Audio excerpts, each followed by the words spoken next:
Hello, everybody, and welcome to episode number 100. And I just saw it. Fuck. 7? No. 9? Yes. I knew it was either 7 or 9. But I forgot. Yeah, we are back after our quick little intermission from the horror one shot, which fucking hell, I once again didn't edit or upload. Doesn't matter. Doesn't really matter. Yeah.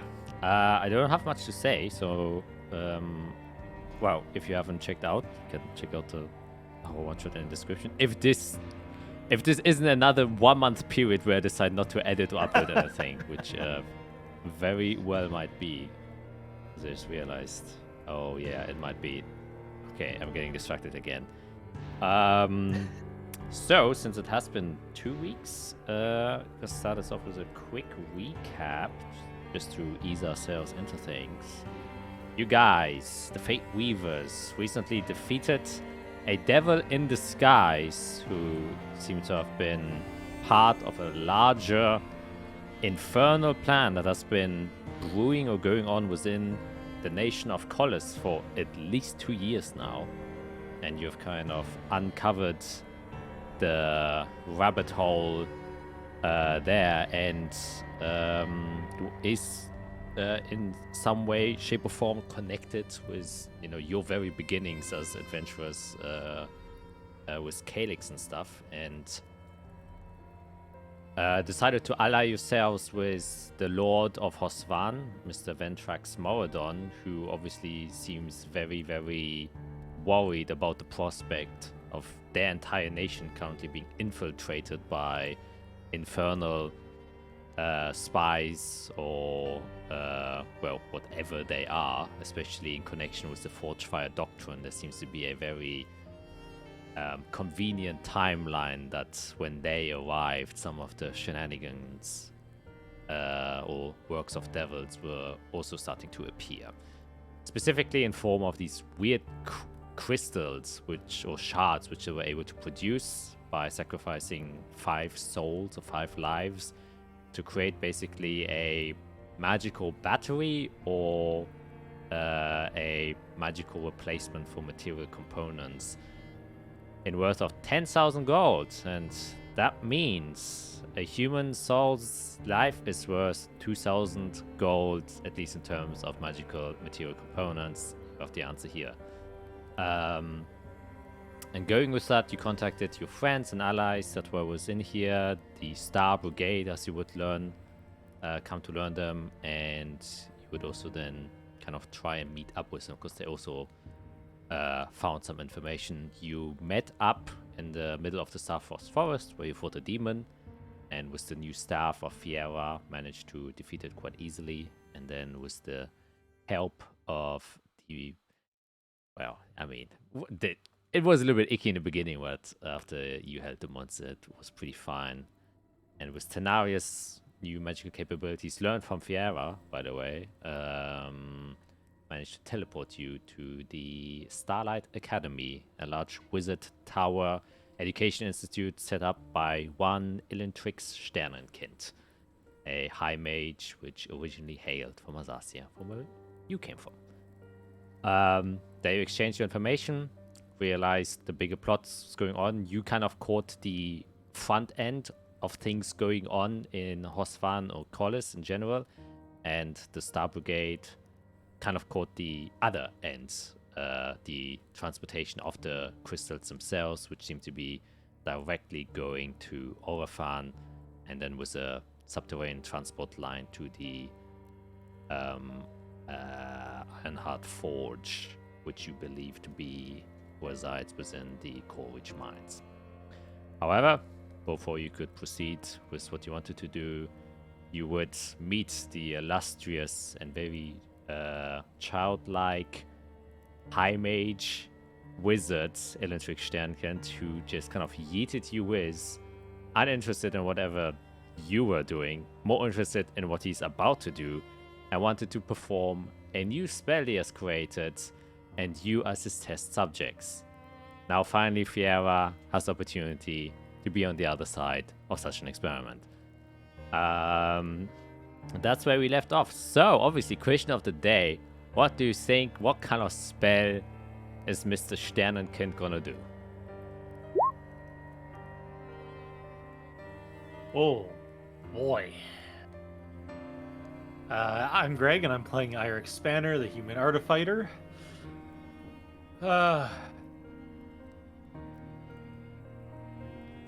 Goodness, what is he gonna do? Something about the stars and space and... Oh, boy.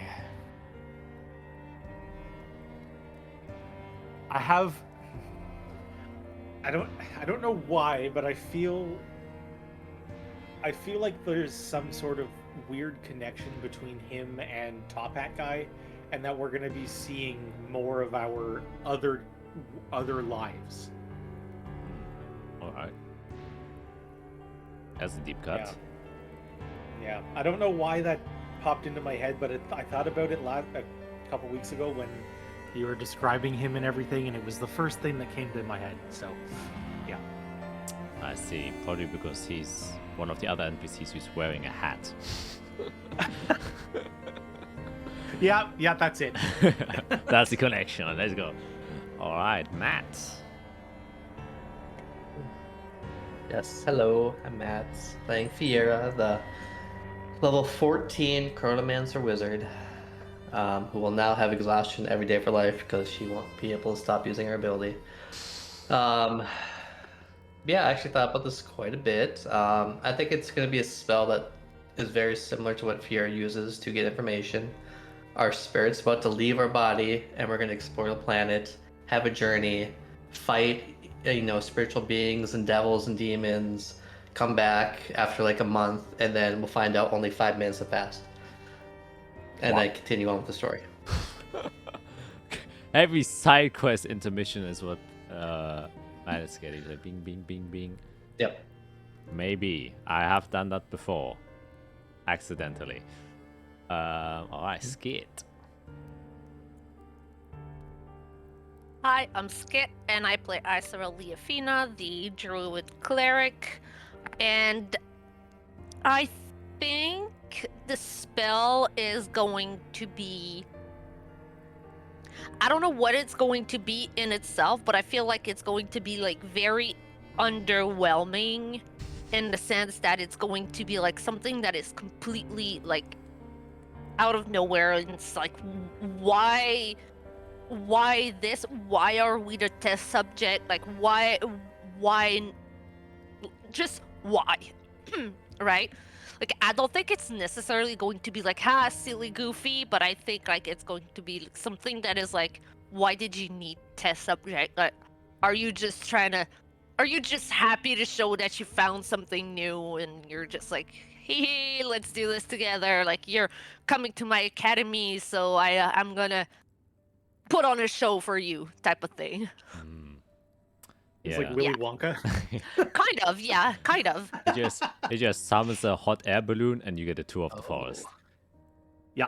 No, but like I said, I don't think that it's going to be like something like necessarily silly, goofy, but it's going to be something that it's like you didn't need an audience for this, but you just wanted to show it because we're there, and yeah. Yeah, deep inside, he's a bit lonely. Yeah. Just wants Deep inside, he just wants the approval of his peers. Maybe that childlike aspect is still within him. That could be one of the things. Well, maybe he is a child. Yeah, trapped in a very old body. Could definitely be true. We have not ruled out the 3 kobolds in a trench coat yet. Yeah, I mean, if you're a mage, you can do a lot of shit. Just realize, if you cast Alter Self on yourself, can you alter yourself into 3 kobolds in a trench coat? Interesting. Anyways, with that mind-boggling information, we will jump into the intro to see what Mr. Starchild, as he's translated called, has in stock for us.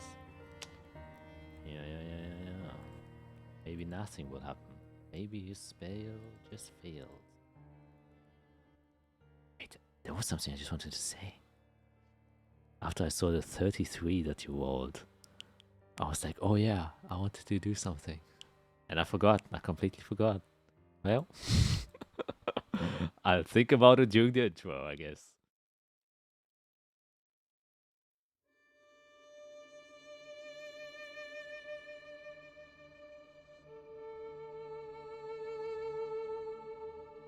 Lost and scattered, the scars of the age yonder have become the interest of many factions. To bring about peace and serenity through holy light, or to bring about the dawn of blood through sacrificial rituals. The ruins of the old world hold the knowledge and the power, which people wish to use to influence and change the world around them. The land is vast and great, and much of the world is still steeped in secrets. Secrets which are buried underneath sunken and forgotten ruins. And after countless calamities, wars, and natural disasters, now in different stages of decay, are the artifacts which hold the potential for peace, but also destruction. Those few which were uncovered are but a fraction of what lies in the world, and with each setting sun, time threatens to keep the lost knowledge and potential hidden forever. Kingdoms rose, religions formed, and wars were fought in the name of the knowledge and power uncovered. And now a new generation of adventurers, heroes and villains have come once again in search for the very artifacts which will reshape the world once again. The holy light will guide us to an age of serenity and peace, an age of safety and resplendence. As long as our faith does not wane, we are to be granted salvation. It is written so within the scripts which our forefathers found. Our engines will be fueled by its eternal fire. It may have been used as punishment for those before us, but we shall use it as fuel for the peace ahead of us. We have marched into hell, and the fire we took will create paradise for us.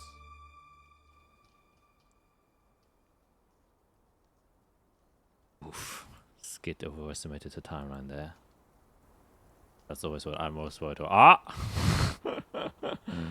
There she comes running.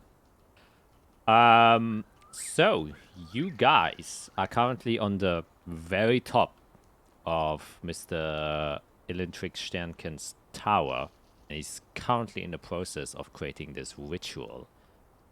And you can see, not too dissimilar to what sometimes Fiera did when she created her teleportation circle, like he's creating a 10-foot sphere ritual on the ground with arcane glyphs in a very complicated manner, and he's very precisely drawing these things out, and he's taking his time. Like 10 minutes have already passed, and he still seems to be in the process of continuing his work. And he's like mumbling and talking to himself all the time while he's doing that, and occasionally glances up to you very excitedly, and then just chuckles to himself, and then goes back down and continues with his ritual circle. So this is gonna take a while. It's the anything you wanna do while he's just here doing this ritual circle. You are within his what seems to be observatory, and it's quite large one compared to obviously the Tower of Weird. You see an incredible arcane mechanical device, which we as players would easily identify as a telescope, but it's gargantuan. You can see multiple metallic parts, cogwheels, wires interlocking with each other, exposed vials with different kinds of liquids that seem to glow and change color. and all of this kind of funnels in and extends in one very long, large metal tube, which most likely is the lens that kind of juts out of the kind of open sphere. There's a crack inside. You can also see that the entire platform on which this tower peak has been built upon is on a large cogwheel, and you can see several levers on different parts of this platform, suggesting that, you know, the dome can be closed, opened, or even rotated in some parts. Especially you, Eric, you would be very familiar with that, and your keen perception and your knowledge about just in general arcane devices, you would identify from some of the wire work and exterior mechanisms of where you believe the power source is, because most of the cables seem to be coming out there, that this thing is powered by an Elenite sphere. So there's definitely a lot of arcane magic that is being fueled inside of it to use this particular device.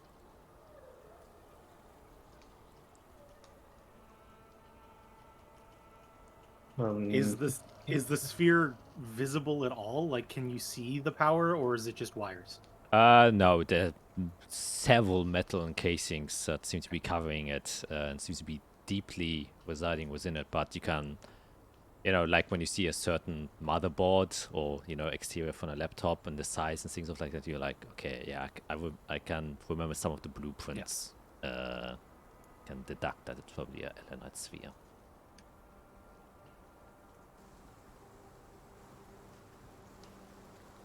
Can I get a grasp what school of magic this might be akin to? Is it divination? Evocation? Are we about to teleport somewhere with conjuration? Now I know. Now, thank you for asking. I now remember what I wanted to say. Because I was, you know, we were last time so stumped why I saw it as a much higher Arcana score than Fiera. Right. And I figured it out. Because she doesn't even have expertise in Arcana and has higher than Fiera, who has expertise. And the reason why is because she's playing both a cleric, thaumaturge, and a druid magician, which both give a modifier bonus equal to her wisdom score, which is a +5. So because of these two traits, she gets a +10, and then plus the normal. So she could technically have a +23 if she had expertise. Oh my Jesus Christ! It's like, oh wow. Oh, you muted. I wasn't talking. I was just blown away. Oh yeah. I was like, That's I was insane. Yeah, I was kind of like, I knew it had something to do with the subclasses, because I know that now druids and clerics get this boost in their respective stats. Because if you have both, you're really good at Arcana. Yeah, Wow. yeah, like crazy Arcana. Like, Okay. You might be smarter Okay. than Zephygus. Oh my god. But that's so like not Isarel either. She's like very, she knows about Arcana, but she's all about nature magic. Yeah, that should have been in nature instead. It should have been switched. Which- But apparently it's Arcana. Well, but you know what? Yeah, Take it. your nature is still +13, so it's not like that's little. Yeah. What? Yeah. Yes. Jesus, okay. Same goes for nature. So druid gets nature extra, and then depending which, not subclass, but class feature, whether you take magician or warden, you get a different one. Yeah. Wow. Anyways, you can make an account check, Fiera. As I feel like my 15 just isn't that big anymore. Undermined. Okay, so 24. Plus minus. Oh wait, I have. Oh, it did it? What? It did the thing. Oh yeah. 'Cause I have exhaustion. Because of your Egostion, yes. Exhaustion. Egostion. Egostion. Egostion. Yeah. Egostion, I didn't know yes. it did Egostion on its own. I think we activated that last time. That's why. Isarel is good, but Skit is exhausted herself. Yeah. So with a 24, what you will learn is this is the most intricate spell crafting thing you have ever seen in person right now. So a spell. Even compared to Lazula stuff? No, what I mean is that it's currently being created. Okay. But on Lazula's stuff, like some of her things are on are even less than this. So this is a really intricate, really powerful spell that he's currently creating here. And you notice that because he very casually whips out 4 stones that you don't recognize directly, but actually it was a 24. Maybe you will. Let me just check real quick. But it's like this very deep green, almost looks like an emerald, but it's more prolonged and has very clean but sharp edges that make up the stone itself. And yeah, you know what was it? Actually, make a history check, I would say.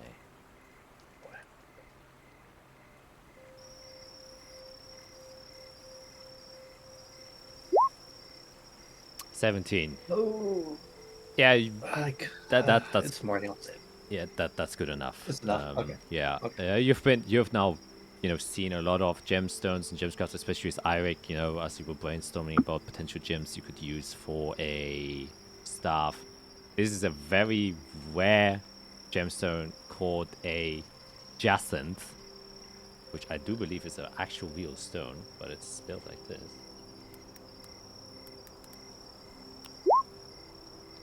And just from things you have, research about gems and stuff like that, the size of this gem that he's picking out, and he has 4 of them, each of them is at least 1,000 gold worth that he's placing in as part of the spell.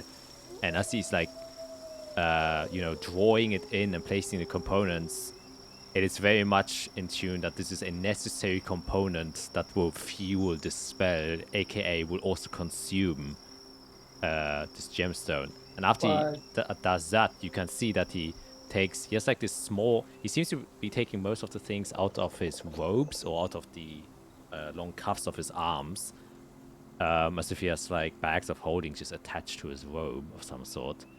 And he then takes 4 large silver bars out, like literal bars of silver, which you would estimate each single one of them would also be at least 100 gold worth. And that's just from these material components, which now are, up to 4,400 gold pieces worth, as he's inscribing as well. And your heart sinks for a brief moment as you recognize many of the different glyphs that are creating the circle, as this is a extremely heavy necromantic magic that he's creating.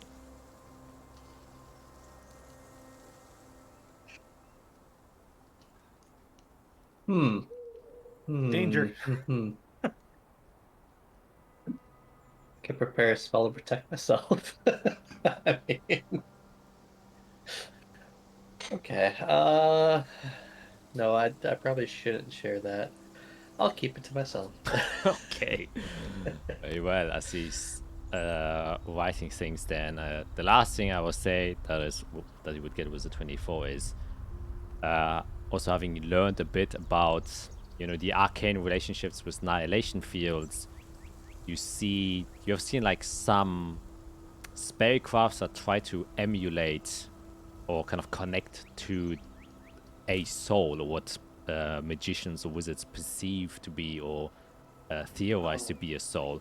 And very many of these scriptures that try to emulate or replicate or connect to the soul of a creature also are deeply bound within the circle. And you also know things that have to do with the soul are also heavily related to necromancy, of course, because like bring somebody back to life. Right. It's necromancy that deals with the soul, life force itself, even things like cure wounds. Well, I think I know one aspect of Shadowmancy was soul as well. Yeah. I think. Not related with that. That is seems to be a different branch. So this doesn't seem to be Shadowmancy at all. Oh. This seems very specifically more the innate arcane attunement and how the soul is constructed. So very much looks like a, when a doctor has a nervous system of a patient down and trying to see where all the energy points are, for example. Yeah. It's more like theory. This is what you learn in school, Yeah, exactly. and he's practicing. Yeah. Yeah. Okay.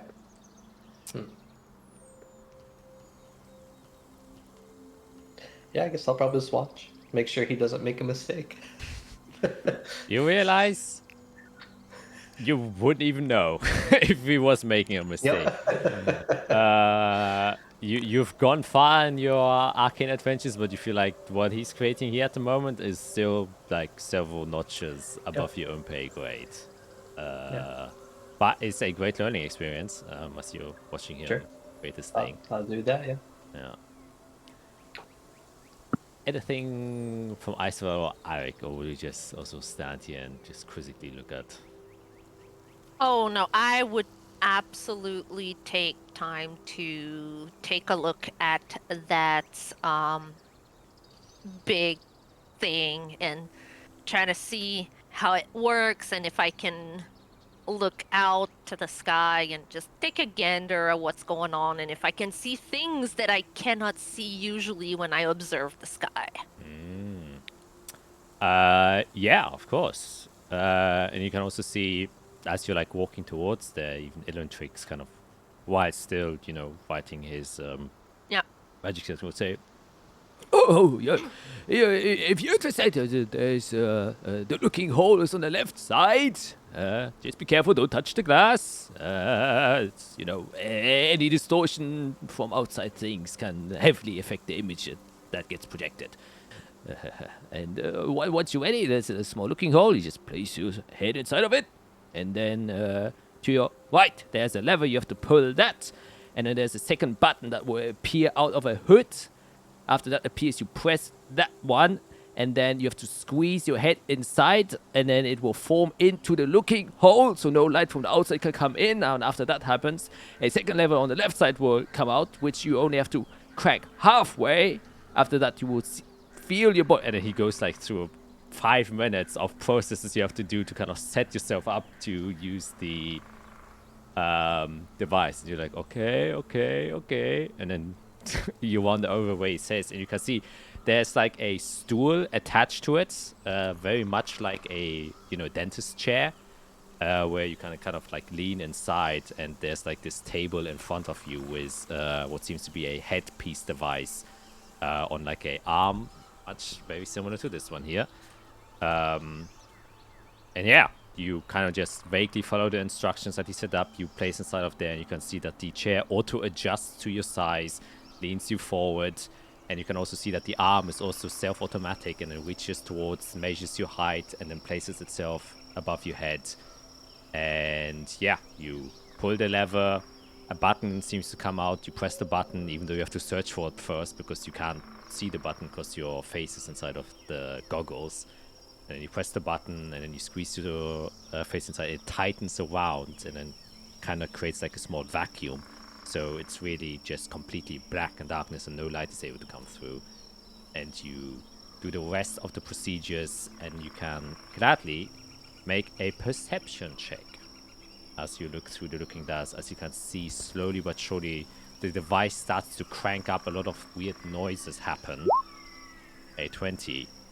You can hear a lot of vibrations and whirling, and just arcane energies getting charged up.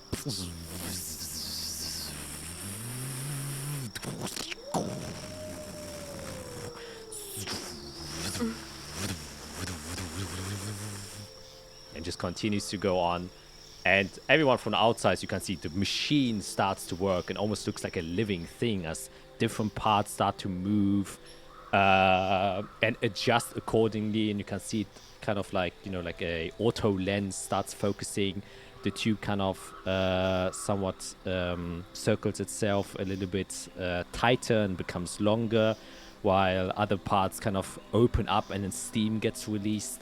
A lot of bright colors get emitted from the core of the machine itself. As Eirik, you can hear the very familiar sound of the Elenite sphere producing energy, which is, like a motorbike in our world. You can hear the different types of engines as this pulse of energy as the energy is being pumped out by arcane mechanisms. And for you, Aisra, as you're looking through, it's first just pure black that you're seeing, as if, you're looking through a deactivated camera, and then you can see flickers of different colors as a screen kind of gets activated. But the way it looks isn't like you're looking through a lens, but instead it looks like you yourself suddenly have a vision that allows you to see hundreds of thousands of miles into the night sky. And as you kind of look to your left and to your right, it almost looks like a panorama view that unfolds in front of you, as this arcane image is kind of being traced and projected in this small looking glass that you have, almost like a VR glasses that you are wearing. So it's not just a small circular image that you're able to see, but instead you see a enhanced, very close-up version of the night sky, where you can see certain star constellations that you don't recognize. These are new, but you realize since the dome disappeared, all star constellations seem to have somehow shifted or rearranged. But you can see some familiarities of the new night sky you have now come to learn. But it seems like this telescope specifically is trained on one celestial body up in the sky, and you can see a other planet that is kind of just floating there, and I think it's your first time seeing another planet that to you immediately looks very similar to the planet you went to when you went to Hell. And the other thing that becomes immediately recognizable is that there are 7 moons that are around the planet itself, kind of swirling there. And unlike moons in our scape, which are like, hundreds of thousands miles away from the actual planet, because, that's how gravity works, the planets are quite close.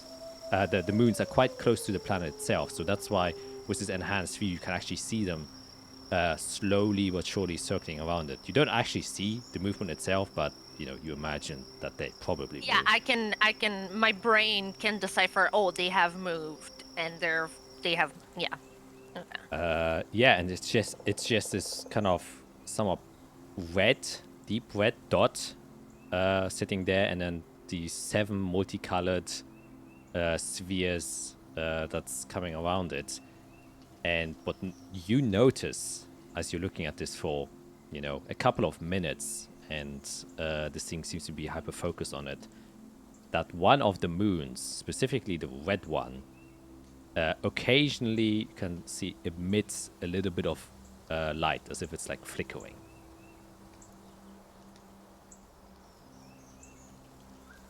And that's kind of your experience there.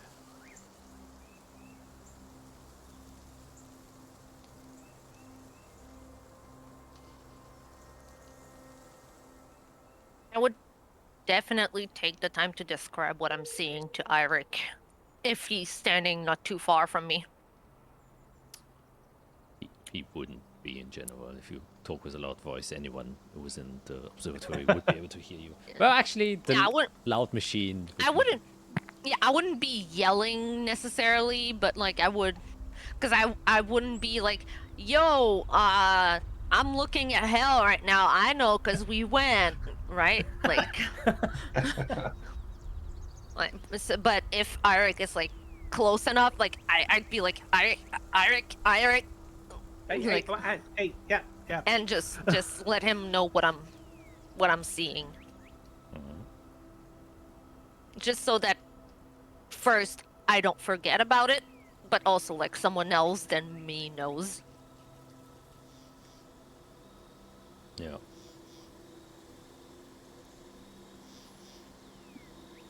Especially about that flickering. It's like wanting us to go back. Yeah. Hey. Yeah. I hate that I feel called by it. No, I know. I don't feel called by it. That's the problem. I just know we're probably gonna be back. I hate it, but also, yeah. This thing is crazy. Oh, I guess I should.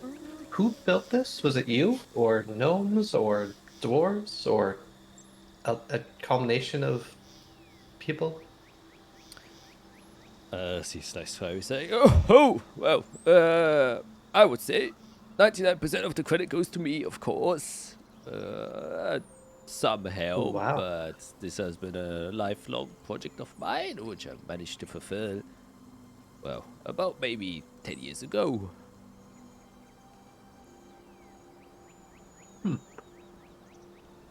Interesting. I guess I have an infinite number of questions. What's the most interesting thing you found that you did not expect? Most things. I'm going to be honest.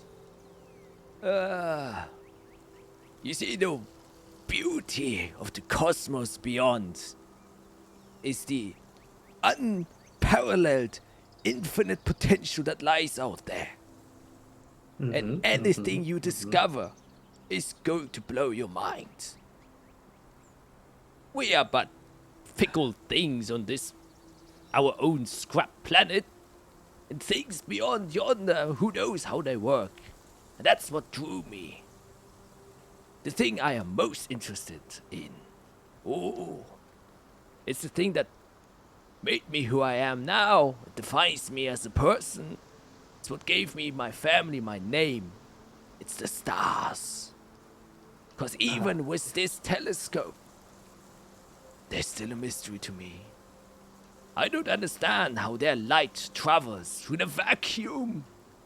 There's nothing there, and still it manages to reach us. Calls to us, to some people at least. Did you observe the shift that happened recently? Indeed I did.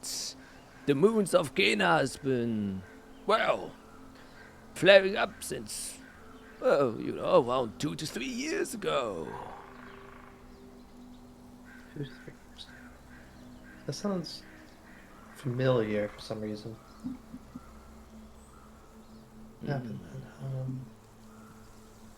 then. I have too many notes to find. That's something that's specific.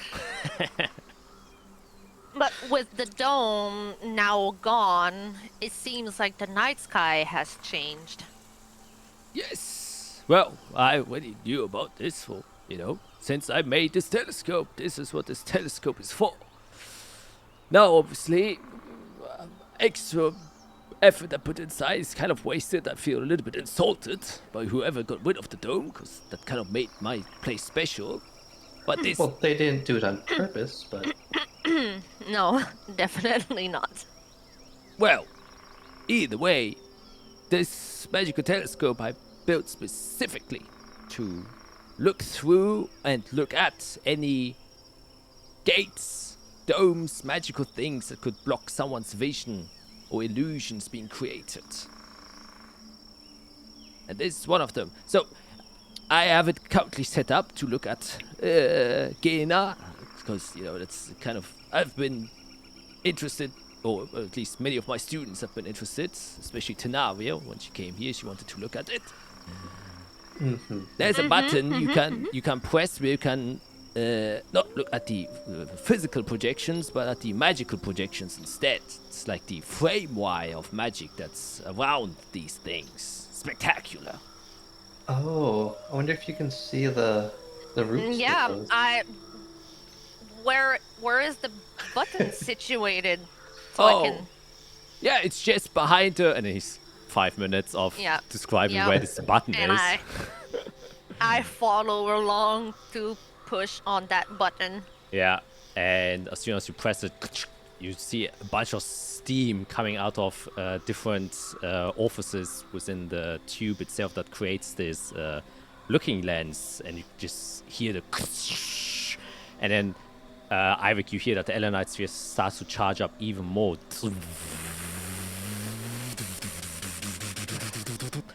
Going into like hyperchargers, more energy is being consumed to create whatever effect he requires.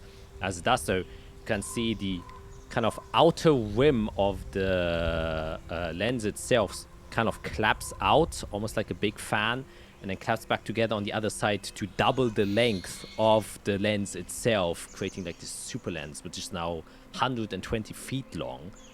And Israel, you can once again see that your image distorts heavily. You know, it's like a TV that's currently being, rewired, and the flickers of images, give you a little tapping on it so that the image comes. And it's a bit nauseating because once again it's like a VR headset. You're like, oh fuck. But after a while it kind of reshifts, and it's almost like you switch the color channel.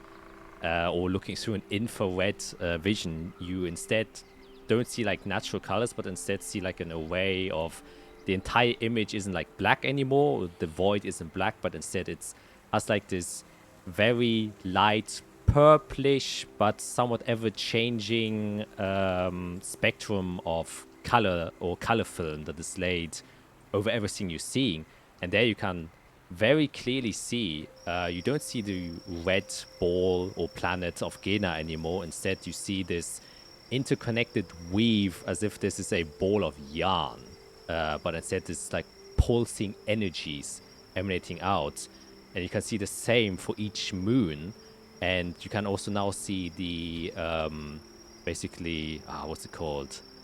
The path each moon takes around the planet and leaves this trail behind, which creates another yarn ball, but it's slightly transparent in its opacity around Gena itself. And you can see several strings of these yarn balls, almost as if they've been cut off and tied out, that just kind of sprawl out like a big spider web, some of which reach all the way kind of towards you. You don't know where, obviously, because you're so zoomed in, but there seems to be a multitude of different strings and strands attaching and detaching from this net that is currently being created. And within this net itself, you can see several what seem to be cosmologically large arcane circles around the planet itself. 7 of them. Does it look like the network that we kind of uncovered or like kind of saw when we were in hell? Like, does it correlate a little bit with the information that we've had about all of that? A bit. Like, it's the first time you're seeing this. Like, Yeah. you've never seen Yeah. the net Yeah. before, but you Yeah. all have heard that these 7 moons are responsible for a gate that prevents, obviously, Yeah. people from hell Yeah. coming to your plane. Yeah. And this seems to be a sort of the actual net you're seeing visually created right now, and these 7 large arcane circles that are kind of just hovering around the planet itself. So you assume that that is the correlation that... Okay, yeah. So I finally have a visual on the thing that Isol's just been imagining for a couple weeks now. Yeah. And just to put it into perspective, this is like...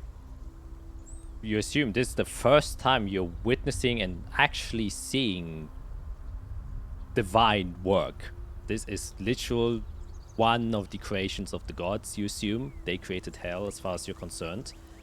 And this is the first time you're seeing, like, you've up until now haven't seen any direct divine connection, and this is one ancient remnant of it. And it is awe-inspiring. It's like when we see, high-res pictures of like Jupiter and the storms on Jupiter and stuff like that. It's like,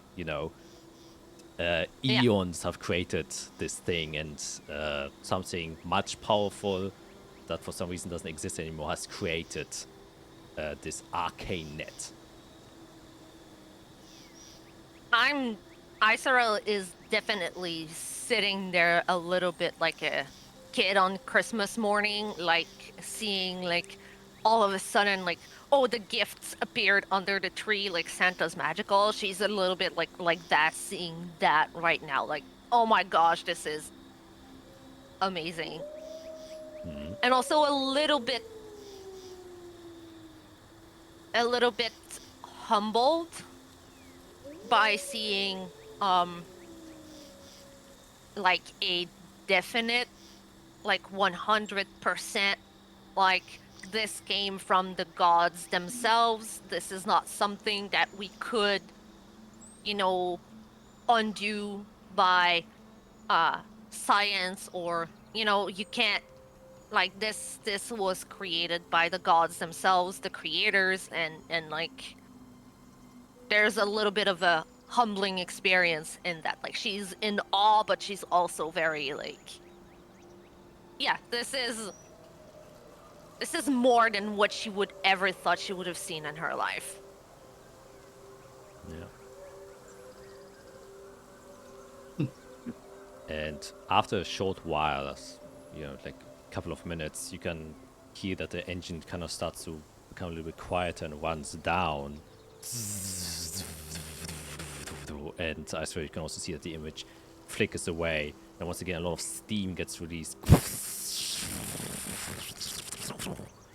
As it seems like the critical contingency protocol has shut down the Elenite sphere to not consume more energy than to risk a potential explosion, as it seems like to consume a lot of energy to even make it possible to see these things. And you can see the big tube claps itself back together, and the goggles release.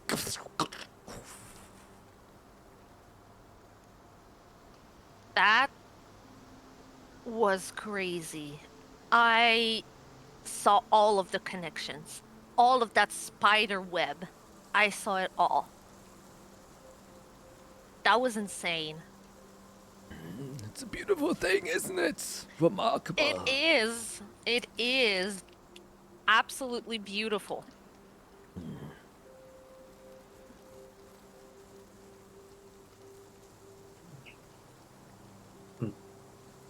Does it look like around the observatory, are there any, like, I assume he probably has a desk or something where he's done work at.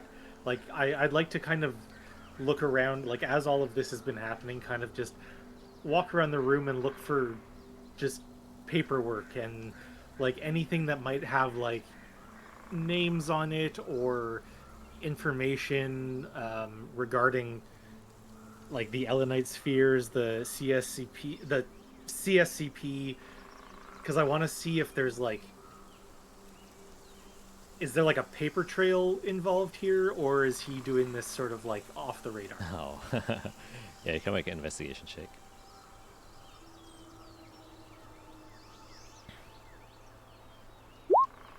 21. You see, there is no desk per se. Instead, most of his paperwork, which is around the telescope itself, is just on the floor. This looks like a child that has been drawing on the ground, just leaving his paper scattered. There are quite a few papers and posters that have been just attached to the outside wall of the dome of the observatory. And as you're, like, looking around, you don't see any direct manual instructions to the thing themselves, but you would ascertain quite easily that the way the machine was built must have been through the use of one of the official manuals that, use Elenite spheres. Otherwise, you wouldn't have recognized immediately that this was an Elenite sphere powered machine. So, it's like when you see a specific brand of tech, there are certain patterns and things that you would only know or get if you actually bought the thing from the license owner. Now, whether or not he actually got these manuals or the Elenite sphere through legitimate means, there don't seem to be any evidence that would either confirm or deny that. So that's hard to tell. But you would also, in a quick glance, just looking around all of his paperwork, see that most of them have something to do, obviously, with the stars, the planets and constellation. Most specifically, where most of his notes are focused on, and you can see, like, on the interior of the dome itself, they're like almost like magically projected images, almost like whiteboards, where you can see 4 different night skies, in fact, that he has kind of created together there. And it seems to be like a timeline of the night sky itself and how it has shifted over the course of millennia through, you know, whatever documents he has found himself. So it seems like he seems to be very interested in the appearance and disappearance of celestial bodies.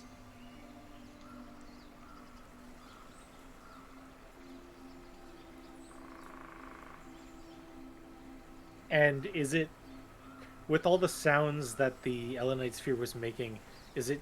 Am I able to tell whether it was a Medax chrysalis or a Pravax chrysalis?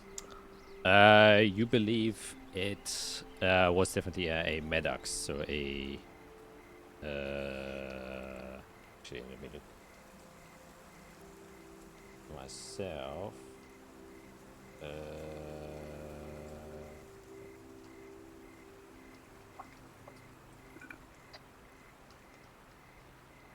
Yeah, Medax. Prevas, you think, would be a little bit overkill. Yeah. Cool. Yeah, basically, I'd just be wandering around looking at everything as something new makes a sound. I look at it, see how it works, just trying to, you know, as Isorel's explaining things that she's seeing, I'm kind of watching the mechanisms and seeing how things connect, and trying not to look like I know about some of the stuff going on there. I'm kind of trying to play it cool. I don't want to, you know, give away that I sort of understand what's going on. Yeah, he doesn't seem to be too focused on you, so he doesn't notice or understand. He seems to be still too much caught up in the business he's just currently trying to create. And yeah, you geek out. There's definitely a geek out moment. It's like when 100%.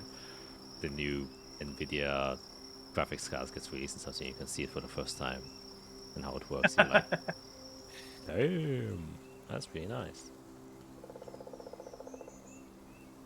All right. Anyone else doing anything?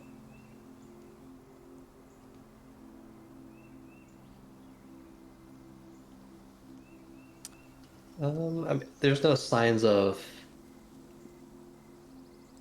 I don't know what to call it. Signs of like Shadowmancy items in here, I assume. Old things.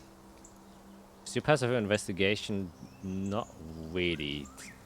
His entire setup and stuff like that doesn't really seem to be in the need of it in the first place, and he also doesn't seem to be interested in it on the other place. Yeah, that's a. Yeah, he's kind He's of the old thing. yeah, he's kind of the old thing. Yeah. The only old thing he's like he has old timelines written around, as you also just, you know, as you're standing here for an hour looking at the map of the different constellations. There are dates written on them, or less dates, but like year numbers counting, where he seems to have, like, you know, there's one constellation which says plus 17,000 years ago, and then there's one that says 17,000 years ago, then there's one that says 9,000 years ago, and then there's one that says 8,000 years ago. Jesus.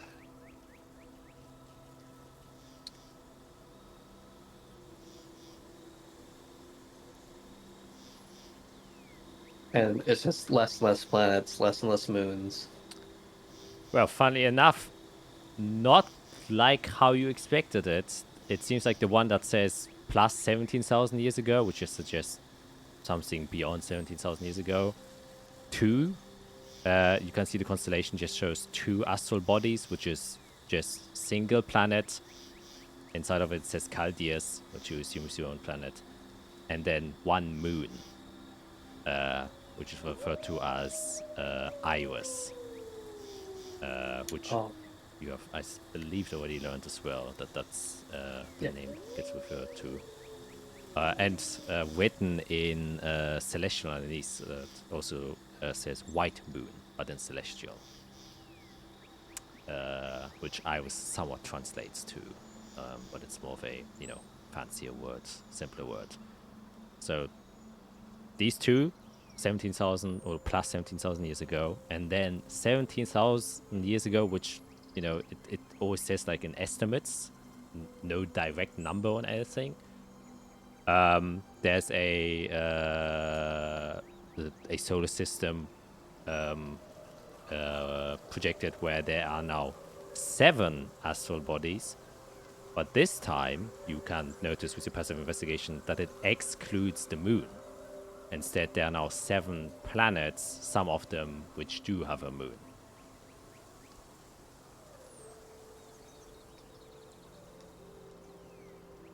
And then 9,000 years ago, you see another solar system or constellation, and you see, 9,000 years ago, and this time it has now 8 astral bodies, still excluding the moon. And also excluding the sun, by the way. But the sun is also written in all of them, which is known as Stelvarus. Delvarus? Yes, Stelvarus. As it is. Okay. And then the last constellation, which was apparently 8,000 years ago, there are now only 3 astral bodies.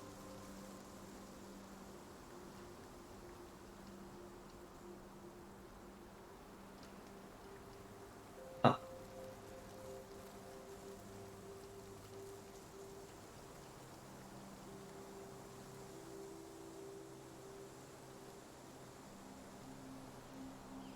I mean, I could make a huge assumption and say that there were 7, an 8th arrived, and is essentially a planet eater that has been eating them.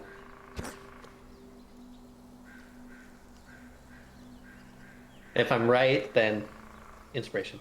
If you're right, you win D&D. Yeah.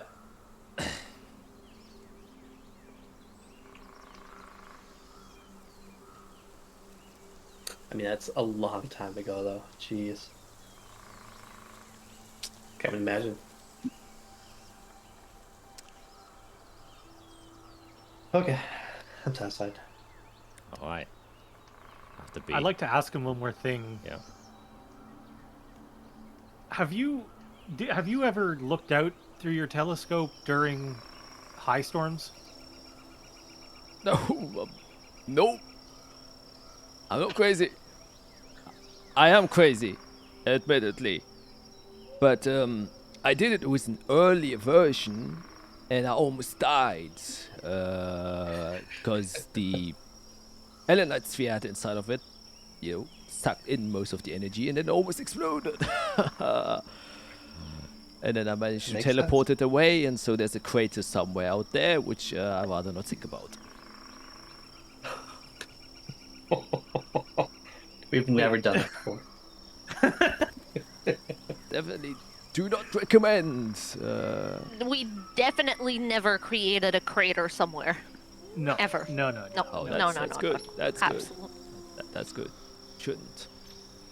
I tried to aim it at the ocean, but I'm not sure if I hit. If there were some sailors, may they rest in peace.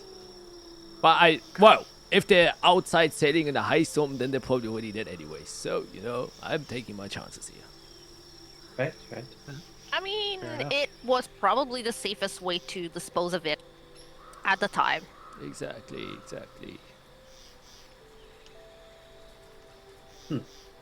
Oh, Jeez. well, what do you ask? Oh, just strict curiosity. Like, we've experienced our share of them, in the last little while, and just how crazy they are. I was just wondering what they were, if there's any other information that we can get about them, of what they were like up here, because the ones that we've experienced happened back in Azathia. So, yeah, I just didn't know if there was anything different about them up here, or if you were, if something about being up in the forest is allowed you to experiment or to look at them differently. Well, I can't say, since, I also originally hail from Azathia, that they definitely are more violent up here, by a large margin of magnitude, in fact. But unfortunately, due to high storms, not much we ourselves can do. Even my magical barriers kind of go offline. Sometimes they supercharge, but it's an adjustment, so they don't do that anymore. Violent forces, truly violent. You know what? Another question, now that I'm kind of thinking about it all. Just, there's so much going on here with the way that it's been built, and like, is it you who's sourcing all the stuff here? Like, how did you just get it all here into the middle of the forest? Oh, well, yeah. First of all, teleportation's quite handy, so that was the main contributor I was able to get it. It took a while. Built this tower. Well, I luckily got some help from Kovith when I told him I want to sit up here. He funded most of my research because, this was the only place for a long time where you could see the actual night sky. It wasn't covered by the dome. And so Kovith was also interested in the research I was doing, and so he helped me out. So got a lot of resources through him. Oh. Great mages and... Sorry, I was just saying great mages and wizards will help each other. Mm-hmm. Good to know important people. I would like to ask if you can introduce me to Kovith one day. Many people asked me this before. Sorry, that doesn't usually go over well. Either he comes to you, or you don't go to him at all. That's what I'm worried about. I'll think of something. Well, I'm almost done here. It's starting to finally take shapes, like when you're finishing a drawing. Literally, as he's like drawing the shapes of the circles. Like, you have to come close. I recommend sitting in a comfortable position.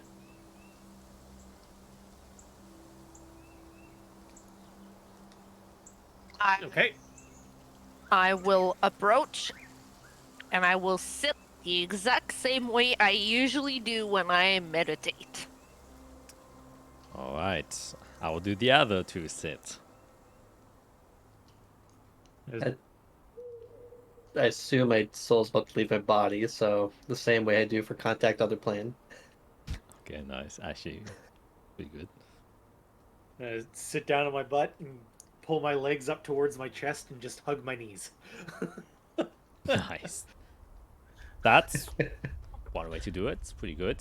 Yeah. And So we got one going like this, we got one going like this, and we got one going like this. it's like bracing when the announcement on plane comes when two strong turbulences happen. It's like yeah.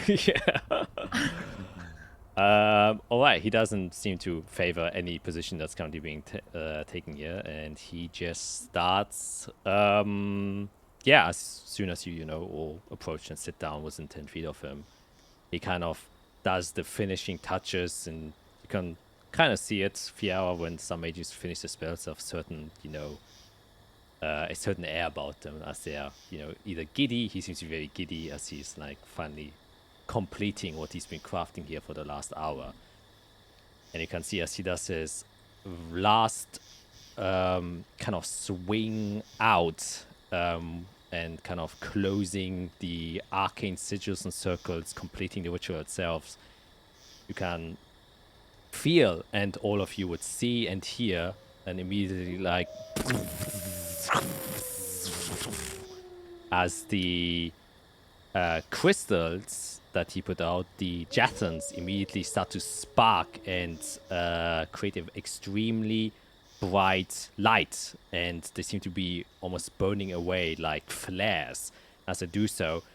You can imagine all the intricate arcane things that he has created here ignite in as if it was like a black power fuse, and the ignition themselves were these jathans crystals, and as they ignite you can see they trading around, tracing back all of the intricate things that he has carved. And as he does so, you all immediately feel a very soul-crushing energy gripping, quite literally your soul. You have experienced this several times whenever your annihilation field or your presence or your consciousness was targeted by other effects, when you were in the presence of a great annihilation field, when you were the presence in a demon. Each time you try to cross the boundaries of the void, when Fiera casts teleportation, there's like a suction feeling, something that is attempting to pull something out of you. And that is exactly what happens. As this occurs, the first thing that you immediately kind of reminding is when you ate the fruits from the Tree of Sin, back when you went to hell the first time. And a very similar experience happens, as in a one sudden shift, you can feel yourself and your consciousness getting just jutted out of your body entirely. And this decoupling process, no matter which way you paint it or frame it, just feels extremely uncomfortable. And as your basically soul leaves your body, you are being pulled up into the sky, almost as if someone just attached a cord around you and then just shot a rocket straight up, and it's now pulling you at full force. And you can feel the G-forces kind of just churning your stomach, even though you're not inside of your physical body anymore. But you can just see your own body escape before it's covered by a roof, and then you just see the forest and the building you were just sitting inside of as you're just getting ejected higher and higher and higher and higher up into the sky as you're starting to fly out.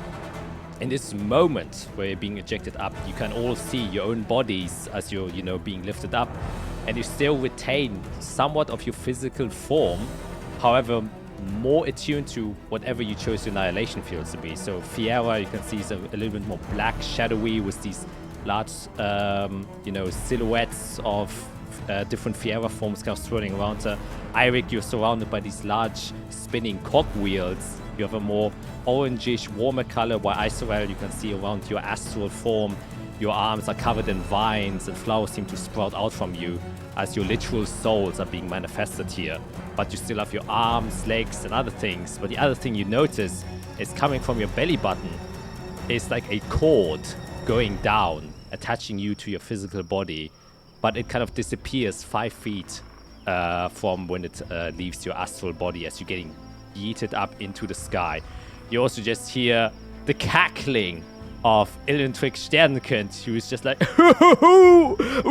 it's working, hold on tight, as he's being like jutted up into the sky. You can see his form is massive. You can just see this large glowing aura, as if you're seeing the aurora around him with many different sparkling star effects, as if he's a nebula itself surrounding his own body.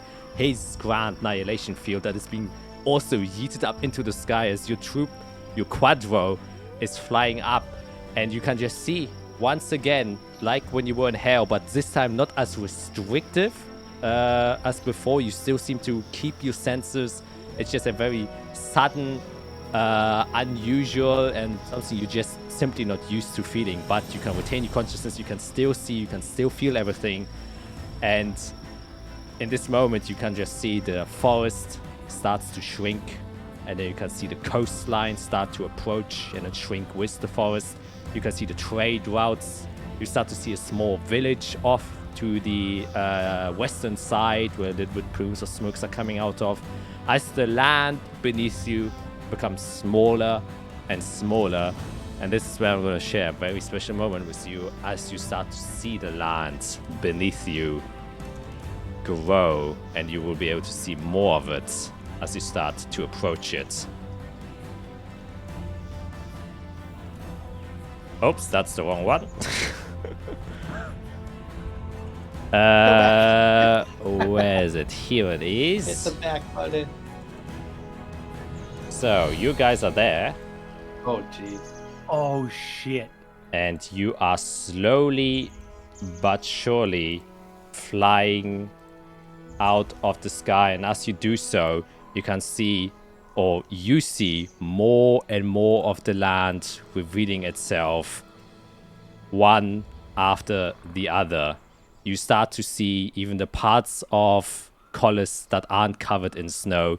You can see the large Velcron apex mountainscape, famous of Collis, where you believe to see a very tiny city that is kind of nestled on top of it, or more to say, a gargantuan city, which you can even see from this distance. And just more and more starts to come around as you're flying higher and higher and higher and higher. And as this happens, you start to relax a little bit.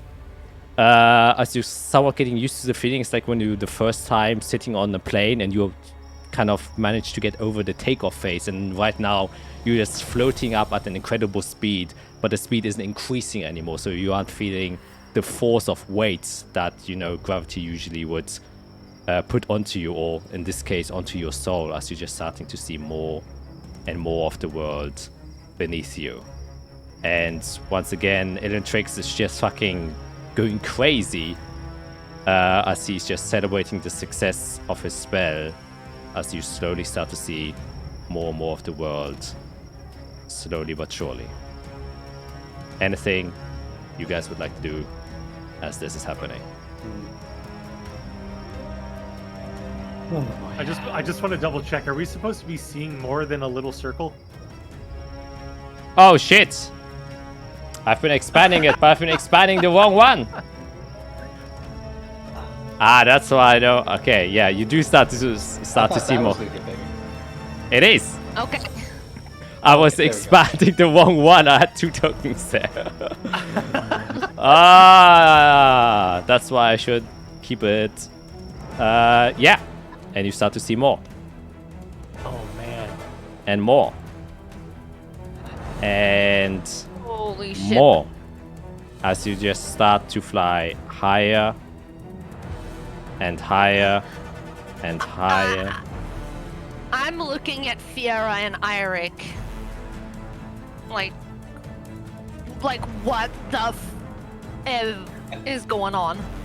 Yeah, I'm trying to take in everything as we get really, really high and see other land masses. I'm gonna start pointing. Do you see? Do you see? Yeah. Do you see? Oh, what's over there? And after a Oh my God. certain distance, you reach the apex of where you can be, and you can just see the circle and curvature of the world disappear around the horizon as you start to just peer in the distance to the north. Several land masses of islands deep within the ocean that are far beyond the There Everstorm. are islands. You see a large continent mass starting on the very eastern side of the plane itself. And in the northern eastern side, you can see also the beginning of what seems to be a large mountain range, the peaks of which you're able to just grasp before they too disappear behind the curvature of the planet, and to the very north as well. And to Is there any sign of a giant cloud of death? you can make a perception check. That is Either my I'll- worry. Ithrel is just whipping around, looking everywhere and seeing all those things, and she's looking at Eirik, and she's looking at Fiera, and she's I'll freaking out. chronal shift a little bit, try to buy some time. Can I chronal shift while we're in Yes, astral you body can. form? Yes, you can. Okay. Percept harder. Nope, I percept less hard. Oh, wow. Oh, no. Yeah, no. You A little don't bit tired. see any obvious black clouds of death swirling anywhere, which kind of eases your mind. And maybe you're just kind of too taken aback by the, quite frankly, astounding view that you're currently having. And you can feel yourself, the projection or the flight starts to stop as you now just instead float around as you come into view of the rest of your planet. And you seem to be quite literally in space. So you haven't cast this before? Oh, no! The Everdome wouldn't allow it. If I would try to do this in Everdome, I would have been yeeted away instantly. This is amazing. Oh boy. We are one of the very first individuals. I have to say, there was a, 30% chance it would go terribly wrong. But I believed in myself that it wouldn't. That's a lot. 30% is a lot. Oh, look at The that. map! The torn map! You can see the isles! Yeah. This is where Yeah. this is the other continent! Yeah. And the other thing you start to now see kind of shimmering in the daylight of your continent. You can see the lightscape of where the sun is shining and where it kind of fades off over the horizon. A lot of what seem to be spectral branches coming out of the planet itself, almost as if they're like roots attached and grasping it. And then they kind of just fade into the void itself. And you can see many of these branches all around your own continent, but also way further around, just kind of intertwining and weaving. Almost like Chaldeus, your planet itself, has a net of some sort. Does it remind me of what I saw when I was looking in the look-see? It looks different. This looks more chaotic. Okay. This looks more natural. The best way I can describe it is like a branch, like a bunch of roots that have grabbed out and are growing out of the planet itself. Okay. The other thing you come to see as you kind of just look to your left, in the opposite direction of where the sun is, you see the just meteorite field of where the moon usually would be, just kind of floating and flying there. Several miles away as you are outside. Oh boy, we never got really names. Whoa. One piece of warning. I probably should have set the safety instructions first. Now, there is a very tiny, slim, and delicate cord that is attaching us to our physical bodies. If this gets tethered in any way, don't worry, I have a failsafe. You just return to your bodies. But then our expedition will, well, be a bit shorter than anticipated. I don't know of any dangers that exist out here, but we might be the first to find out. As he just kind of starts floating around, and he can just, he wills himself and kind of just flies around in the space a bit. He doesn't get far, it seems like, but he's just like slowly floating away. It's like, Oh, yeah, it works. See invisibility. yeah, you cast See Invisibility and make a perception check with advantage.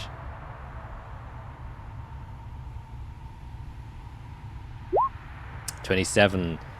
You notice that you are not in a void space, but in fact you seem to be inside of a tube, but a very large tube that seems to be one of these large roots that connect to the ground itself, that's kind of branches off. You can see that you are glimmering, or everything around you kind of shimmers in like this light, but you can also see the edge of it, where if you would go out of this boundary, you would leave the projection of this tube that you're inside of, as if you're, literally got just sucked up into space with one of these tubes. And Elintrix, you can very see, is delicately staying inside of wherever this magical aura is. And you did also briefly see it, also with your normal vision. Just with the invisibility, you can see it a lot more clearly and strongly. It seems to be a very faint magical thing. It's like the atmosphere and the stratosphere, which is like not very dense. And this seems to only exist within, well, this tube that you're inside of, and other places where these roots kind of come out of Chaldeas. But once again, these are like hundreds or even thousands of miles away. So you're quite isolated in your tube in which you're currently in.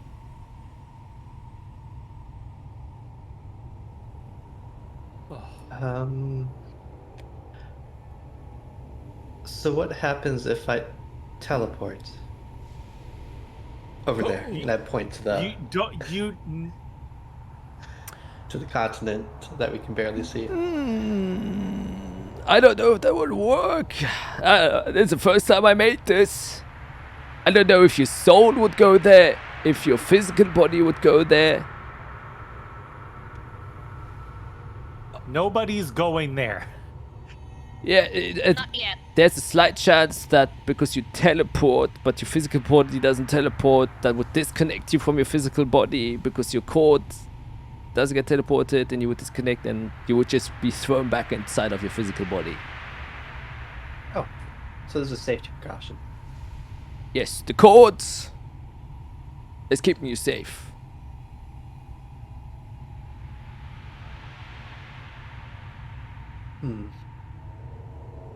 Oh.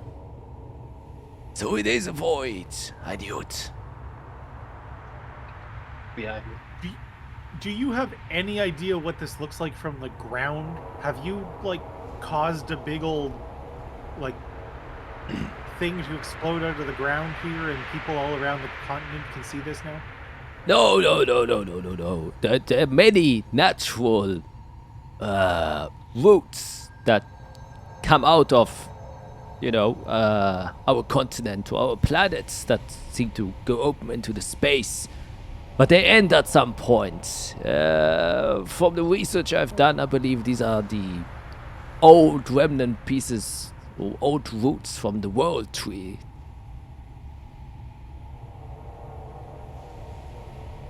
I mean, this is the magic we use. So we are now the purest magical form we can be. Our souls, basically. And that's what allows us to travel through.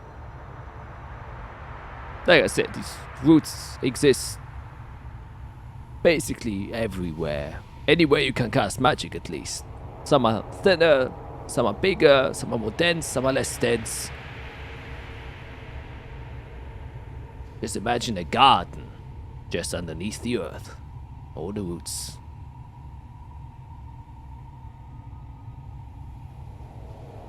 Oh, I wish I had better eyesight.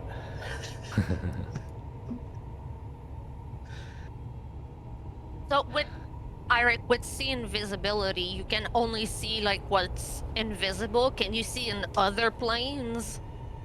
I can see into the ethereal plane. Okay. Oh, there's something to the south. There's something everywhere. There's something to the east. There's something to the west. There's something up here to the northwest. This There's looks like the something to the tail of a north. continent. There's something to the northeast. And obviously there's the continent that we've seen.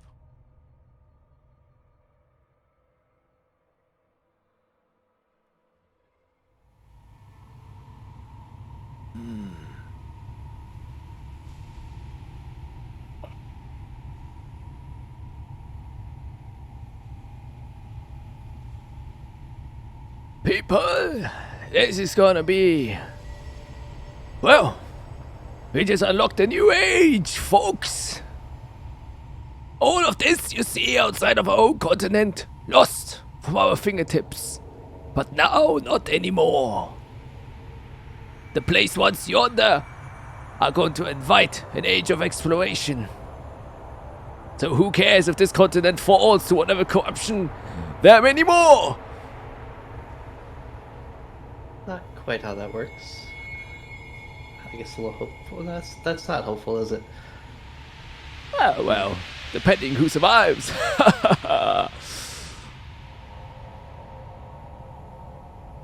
But, And he kind of takes his gaze away from the planet and just looks into the wide expanse that currently surrounds you. as interesting as our own home is, the bigger mystery still lies out there. I wonder if we can find the edge of this route here. He starts flying off. Of course.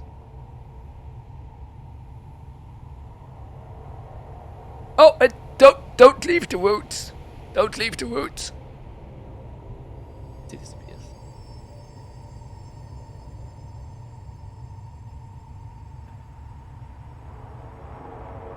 We have to leave this continent.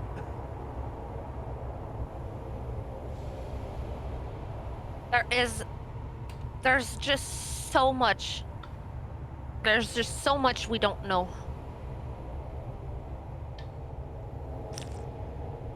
If there are any actual living beings on any of those other land masses, the chances that they know what we have gone through and what we have been existing in on this continent, probably slim. We just need to start everything over. I mean, I'm sure the Lichnius or maybe Zephygus is already doing that. Oh my god. It's a good point, though. If we have others out there that are surviving, we should meet them. What trials have they undergone? What broke the dome, though, is the bigger question. Where is it? I thought we'd be able to see it from up here.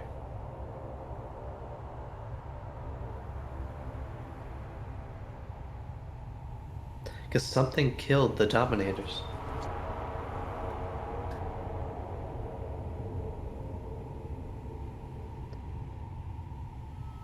But where is it?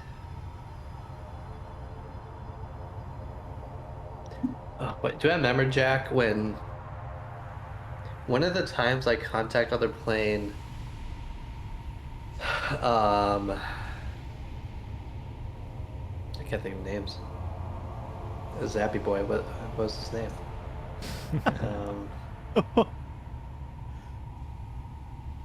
I have it somewhere. Tempestas? Or who do you mean? Tempestus, yeah, wow. I was thinking of like Zapdos. Zapdos. Yes. That's a different kind of god. Yeah, Tempestus. He showed me an island where some like dark thing was.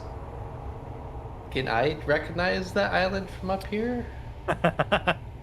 I think it was to the west, I want to say, but that was a long time ago.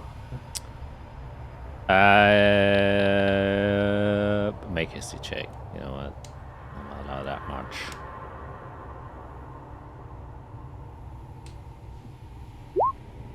Okay, 20. 20. You're not sure where geographically it was, since it was outside of the dome, so you don't really have a good reference point. But what you do know for sure is that it's none of the islands you're currently able to see right now. But you also, you all got this vision from the shoreline of, you still don't know where it was, and then just feeling this immensity of dread slowly approaching, and you had a coastal view, which once again just gives you the inclination came from the coast, but it had to come from the coast if it's coming from outside, since you are island continent.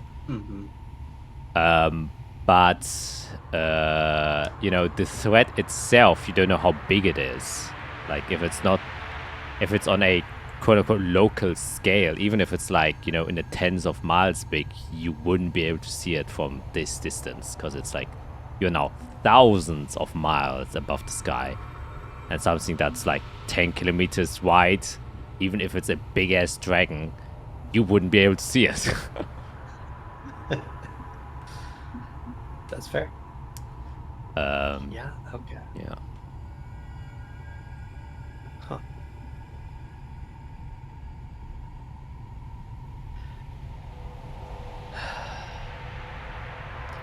Well, I guess once we stop the devils from leaving hell and invading this continent, we can explore others. I could. I mean, we could take a boat. I can't imagine how many miles are between our continent and the one to the east. I would assume thousands. I mean, is it on here? Okay. No, actually, it's only. Oh, 6 feet. 6 feet. Yes. What we said. Just walk over there. Man, okay. Well, okay. What did we say the ravine was? 200 miles. And the ravine isn't visible from where we are. Like, it's a dot. You can't tell that it's an actual ravine. It's right there. Yeah, it's yeah, actually it's right there. 300 miles. Even. So Yeah, it's 7,000. let's just. That is 300 miles long.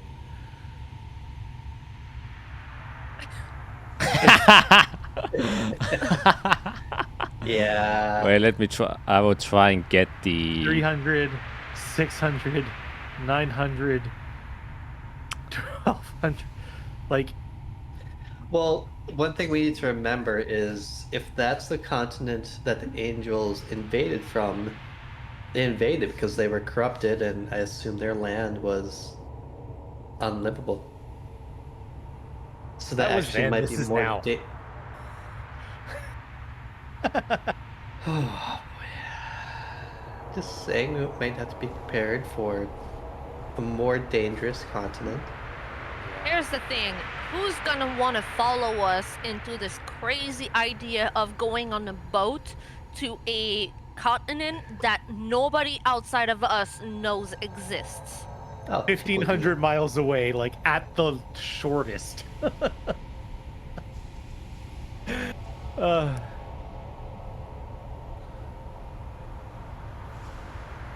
I mean, God, my eyes are terrible. Even if I zoom in, there's nothing like. Wait. You're not gonna. No. I mean, I see mountains over there. That would be a good thing to aim for.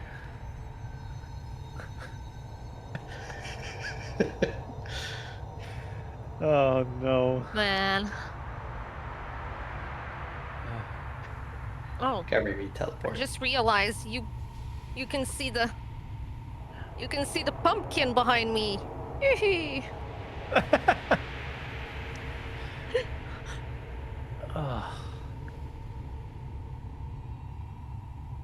Okay, now the scale. I've adjusted the scale, so if you do your ruler, you will have to roundabout estimate scale of things.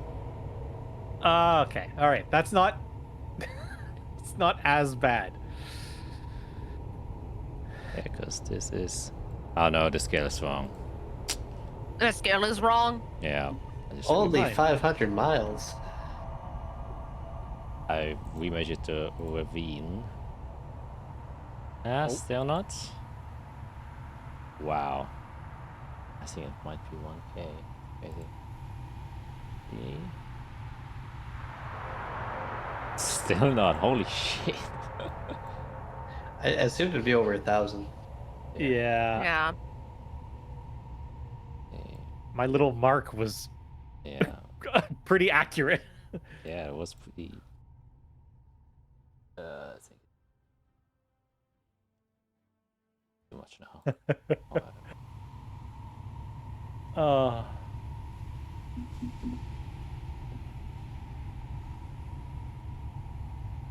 Nope.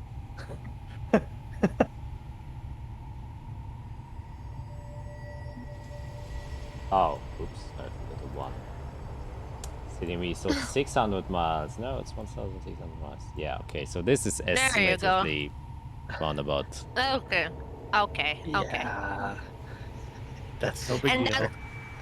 that's from closest to closest. That's Yeah. if we can Yeah, leave exactly. from there. and there is no guarantee that we can leave from there. I will say this, like Eirik and Isra, you both can make a perception check since you are now actively looking there. Fiera unfortunately seems to be blind. Well, exhausted, to be fair. Mostly that. Yeah. Do I want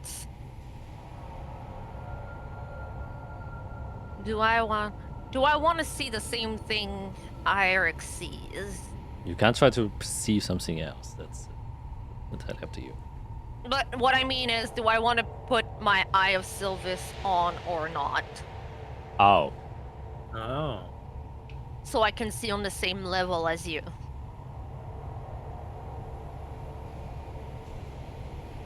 You know what? It's a chance of a lifetime. I'm gonna do it. We don't know when we're going to see this again. So I'm going to activate my Eye of Sylvis to cast True Sight on myself. Nice. I'll give you advantage for that. Okay.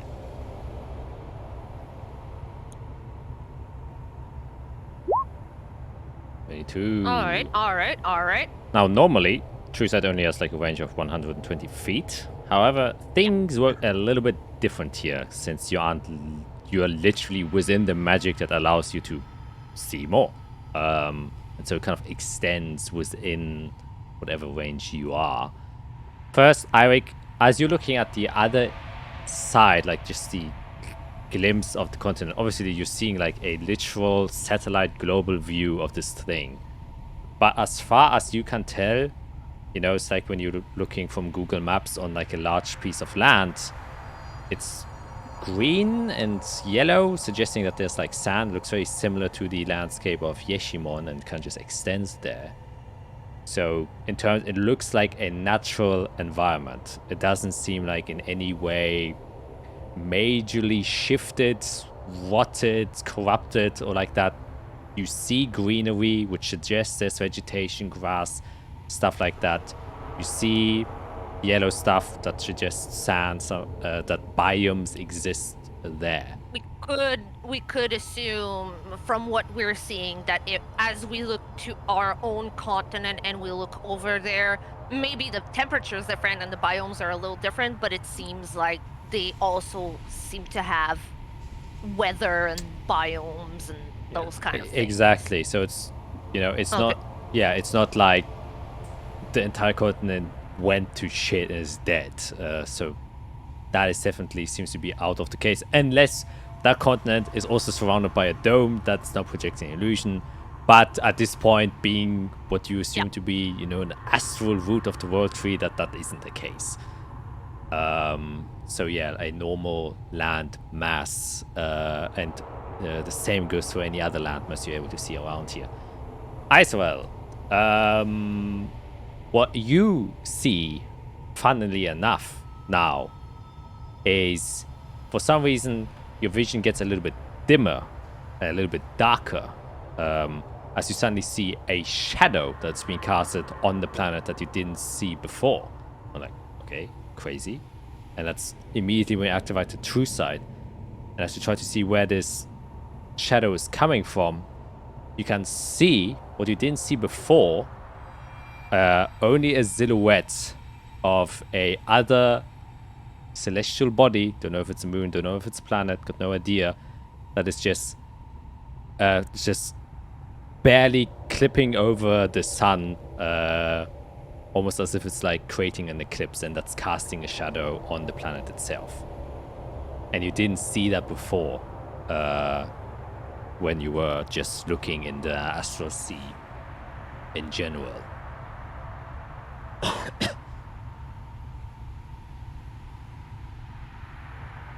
Almost like an invisible celestial body that casts an invisible shadow, which you are only able to perceive when you have the literal truest vision days.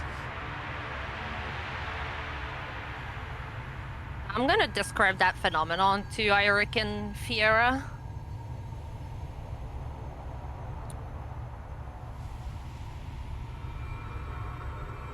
I couldn't even guess.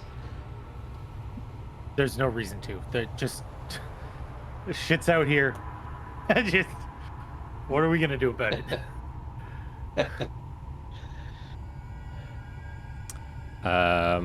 And as for the other continent landmasses, same as Irek. Yeah. Seems like natural continent. There's a continent there. The other thing you do notice is becoming visible to you are not only these kind of yellowish, greenish strands of what seem to be the roots of the world tree. You see larger, thicker ones coming only on very rare places. You can see one coming from your continent that seems to be coming from the Servalon Great Forest that kind of extends outwards, but doesn't quite connect to the forest itself. It seems to like almost like break off or break apart before it reaches the forest itself, almost fading away, and it kind of weaves around the continent itself. And you can see other areas where this also happens, but behind the horizon you don't see where they originate from. And you also now see very deep red strands that seem to be going in a variety of different locations. That also passes you by, and these look very similar to the red strands you saw when you went to hell the very first time. And they seem to only become visible when you cast your true sight. And Okay. in fact, The strands are here. with the 22, you would see there's one that is a little bit thicker and a little bit brighter that seems to be leading somewhere in Yeshimon, but you can't pinpoint where exactly as it kind of disappears in the haze. Ooh. I wonder if that's... They're creating a gateway, we don't know where. It would be getting stronger.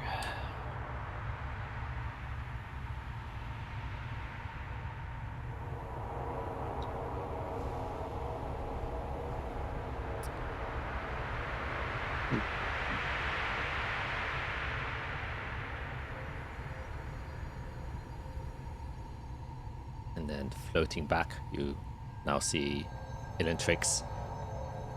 He seems a little bit paler than he usually does. As you can see, like a small astral sweat kind of trickle down his head as his soul is just projecting how he's feeling. And it's like, well, I would say our time has come to a close. I hope take your last moments in. I give you approximately 5 seconds before I have to get us back to home. Does it look like at one time these continents might have been one and they broke apart? Ooh, make a investigation check.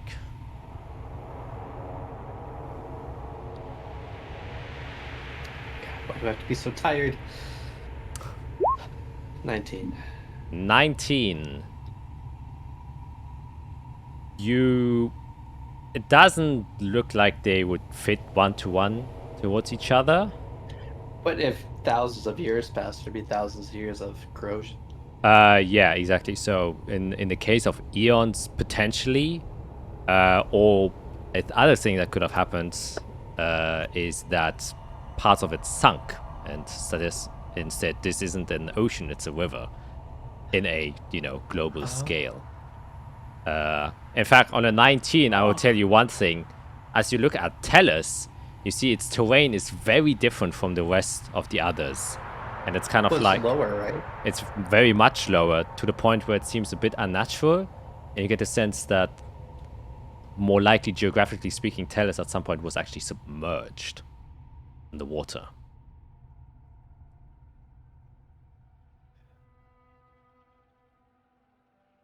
Alright, 5 seconds! And as he says that, you just hear, coming from behind him, before you get yeeted away in an instant. And while the travel here took so long, you are back in an instant as you kind of wake up inside of your bodies, and you're still within your comfortable seating positions, which you have told you to be in. That's where we're going to go to a break, as some of you... Well, not some of you. Me has to go to pee. and we're gonna be here in a quick sec. So, bye. And we are back. Like and subscribe for seeing a fraction more of the world map. It is slowly expanding year by year. Is how How many more sessions? Yeah. man, to see the world map. I would answer in sessions. I would answer in campaigns, probably like 3. Okay, let's go. Let's get going. Let's... Okay, no, let's not waste any more time. Let's go.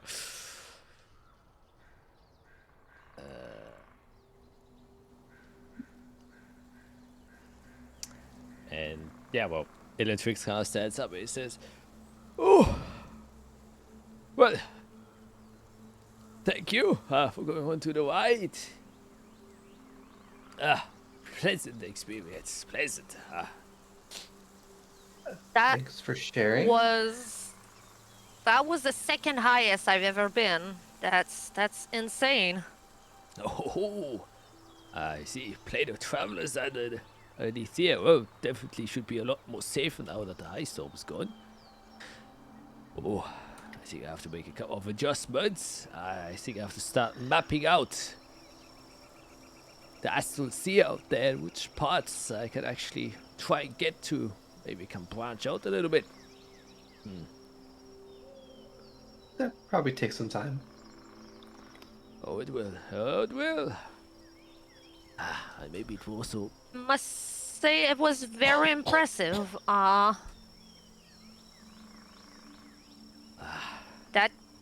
That is a very high level of magic there. Well, I've been studying one very, very old scripture that was found quite a while ago, talking about being able to travel these routes, going out into the astral sea, and took me a good amount of time to try and figure out how that actually works. And well, I'm excited. I'm excited. I mean, He's still kind of like So pale and sweating. we were in a sea? well, it's a sea of magic, if you will. It's we are obviously our bodies can only go so far where the bounds of magic allow us to. Our physical bodies might be able Right. to travel further, but I can't guarantee the safety of such an environment, void of anything. So our limits, our current frontier, are these very roots that cling to our planet. Well, you must be absolutely exhausted after this. We should probably let you rest and recuperate a little bit. Oh yeah, I got no idea what that was, but I definitely have to meditate about that.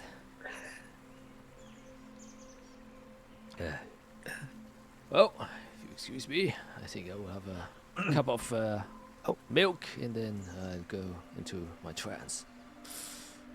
Can you give me directions to your circle so I can come back future days?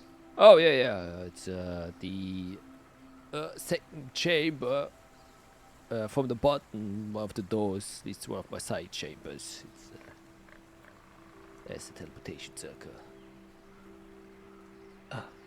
Okay. Thank you. No problem. And in case you also are fancy any milk, just go to the cafeteria. Serve you a glass of milk. It's quite good milk. It's a cafeteria? And he Big tower. goes away. I can't do that.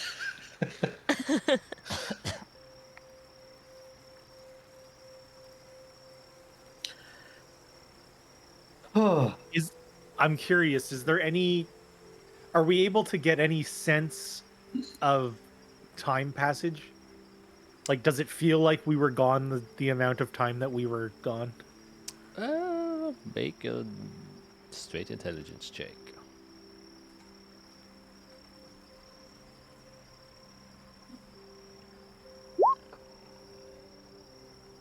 hard to tell.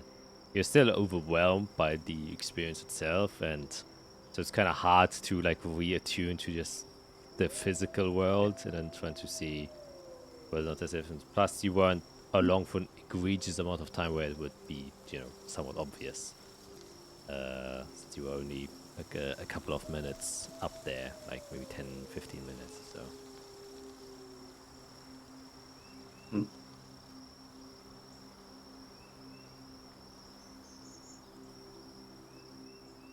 Feel like I have even more questions than before. But you have further understanding, right? Oh, for sure.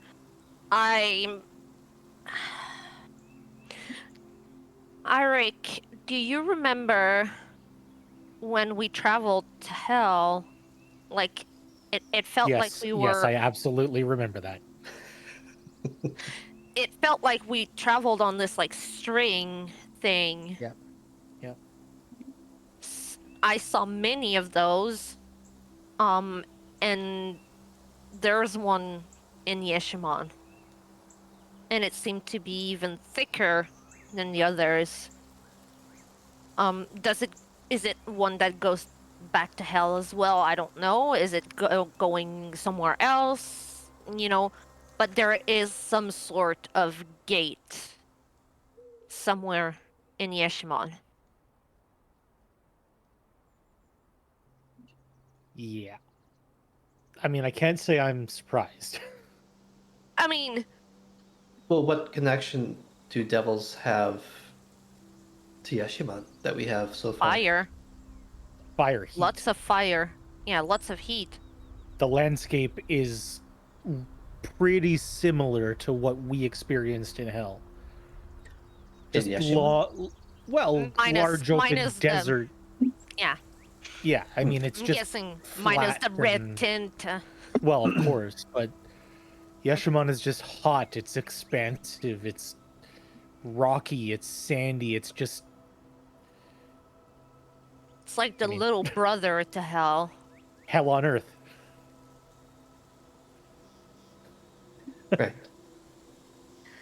And it used to be Torn Igneous's territory. And a literal ball of fire. I mean, Dolwyn hailed from Yeshimon. Yep. Did he come from that tether? Supposedly. I mean, did Dolwyn the Devil come through that gate in Yeshimon? That's a good point. How did he originally get here? Yep. That's what I'm wondering now.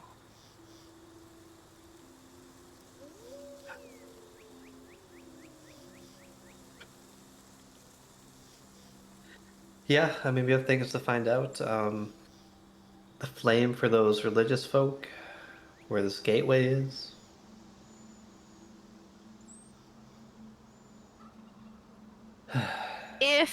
If it comes to it and we realize that we're having a big problem with devils, maybe we're gonna have to go to Yeshimon to close that gate. Huh. Which I don't suppose is going to be an easy task. It depends how prepared we are, and... Oh, I don't doubt that we could, but we need to be prepared for that. We need to be ready for that. It's just... Yeah, I think it's likely. It's just another thing to add to the laundry list of things that we possibly might have to do. Yeah.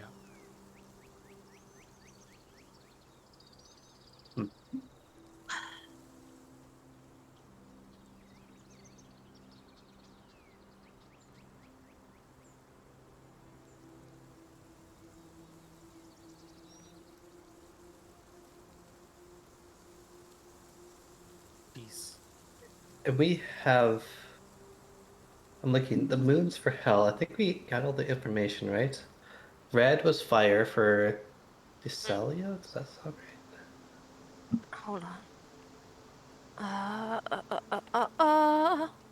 I have a list somewhere. Hold on. I have it somewhere. I had it and I just lost it. Oh, there it is. Yeah.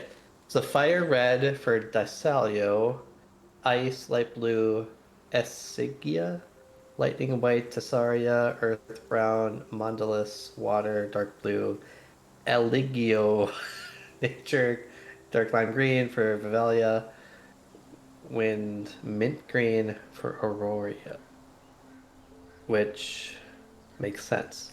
Because when I found the Pantheon list, I did find a section where there's elemental archdevils, and those names are very similar, though kind of different. But there are 7 of them, and they're under Basilius Vicarion. Oh, right.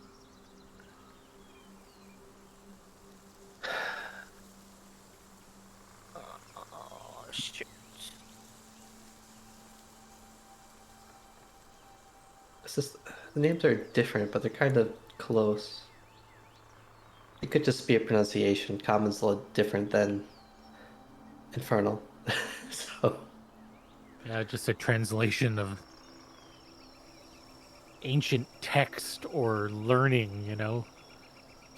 yeah, but the interesting one, when we're talking about fire, the red one, is Diablos, the elemental archdevil of fire. That was the one that you mentioned was kind of flaring, I assume. That's a good point. So potentially his fire has to do something with this. I could try to contact him. That could be fun. Did the color of the red strand that Iserel saw match the color of the flaring moon? It was different. Yeah, the flaring of the fiery moon seemed more like orange, but orange very warm, very fiery, while the strands seem more very translucent, red, deep red hue. So yeah, there's a distinguishable difference there.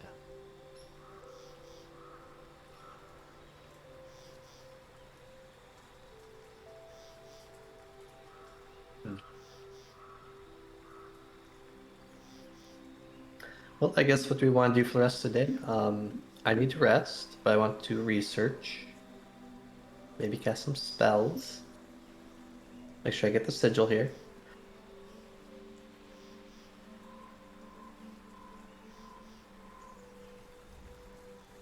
I should Yeah, probably I mean, use some of that incense.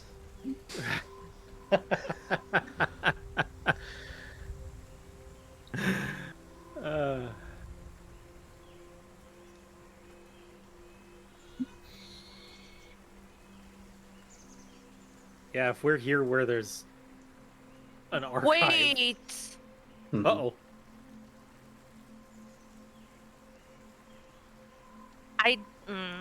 I don't know how much. I'm looking into stuff. Sorry. I'm reading stuff from when we were in hell. And there is, I noted, mark on the back of neck of the soldiers. Which soldiers? What mark? When, hold on, here. The same one as... I don't know if it's the one from Dolwyn, but Thank we you. were in hell. like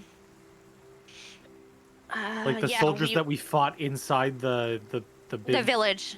Yeah, the village. We did not, wait, hold on. I wrote, mark on the back of neck of the soldiers, 4 horns curled in and out, question mark, chain around a circle, question mark. Oh, I have no idea what that means. It's when we Or- were, or- it was after we fought a big guy. Hold on. Here. We are flying towards a big bad meanie. We see a village, a town, on the side Right, of it a was the hill, guy larger we structures, contracted.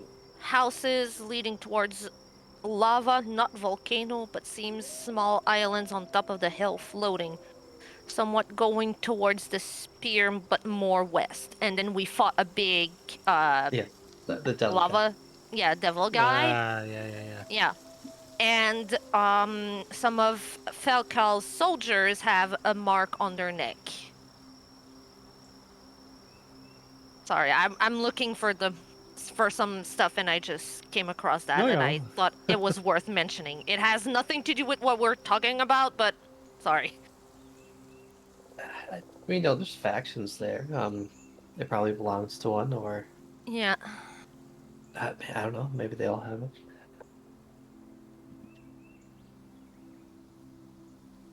It's also control, right? That's how devils control people. So maybe that's how controlled his underlings. Well, yeah, that's exactly it. There it is. Okay. I need to put a post-it. I found what I was looking for.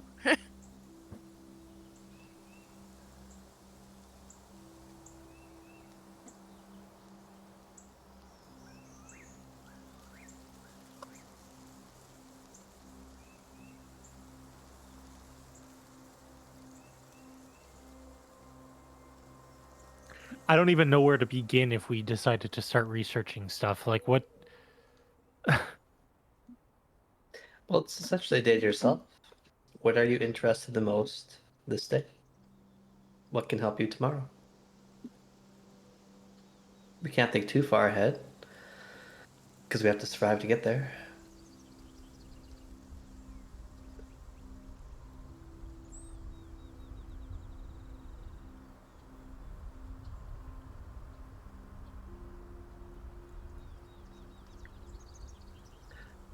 Oh, I found the name. Volham Alkoth was the guy. Yes. Yes. That's A the thing. very easy to pronounce name. Yes. I'll remember that forever. That music. You remember the your devil companion? Yes, I did. Who? I will always companion? remember Falcal. Oh, well, he's easy to remember. Is it? Is he easier than Volcam Olkoth? Same size enough, yeah. Yeah, well, he's a I mean, symbol-less.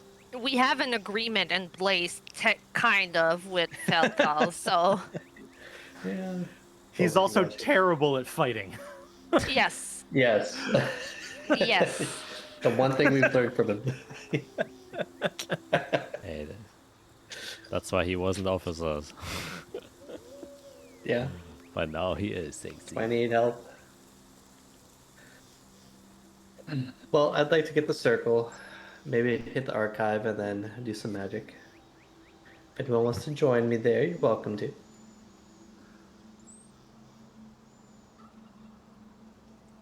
Mini book.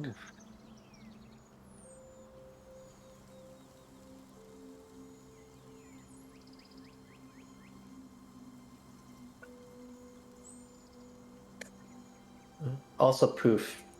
Yeah, Glamour can be here. He can join us. Oh! Oh. Oh, did I have to summon him actually? Did he die? No, he didn't die. Okay. No, he didn't. I did not. Oh, good. Yeah, welcome to a wizard tower. So, Aren't I usually in one instead of yours? this one is a little bit bigger. You know what to say, size doesn't matter. Well, oh, actually, this is bigger. You know what? I take that back. And he starts just wandering around. Can you send him away again, please? Unfortunately, I'm quite tired, so I actually need his help.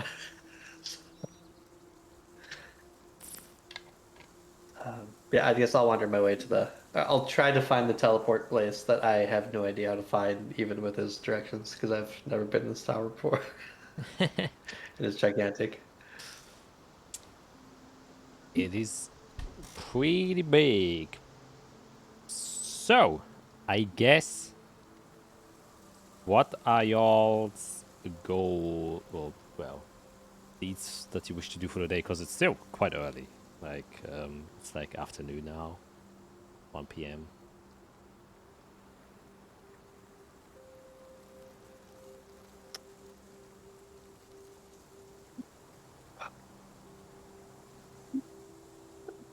I'll research. Check out their archive.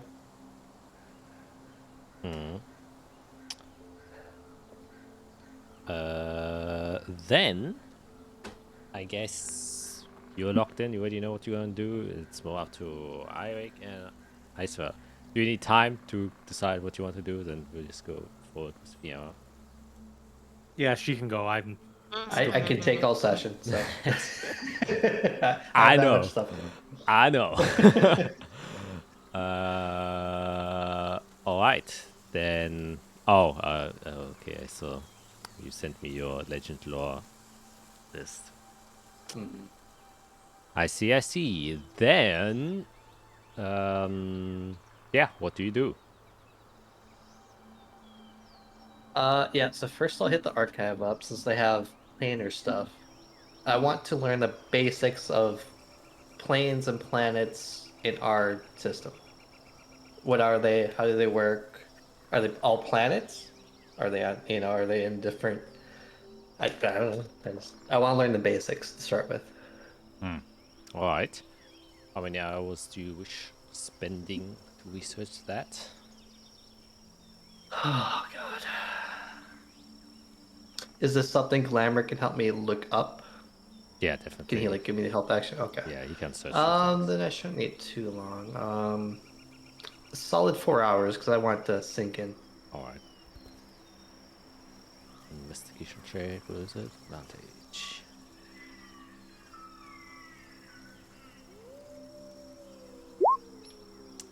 Wow, There we go. 26. Definitely more than enough, and quite easy to find actually. As most of these documentations seem to be about that. In fact, you realize that's the only thing that's being documented here.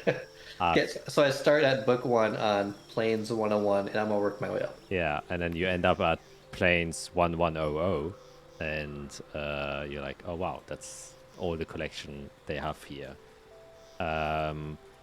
Yeah, so you get a very basic premise that a lot of the research here was conducted via just observing the night sky, looking at star constellations and how they differ from the one being projected, and then taking old ancient texts and scriptures to try and find any alignments, and then trying to map out a historical timeline on how the basically solar system has changed, as they were quick to learn as they were comparing documents from different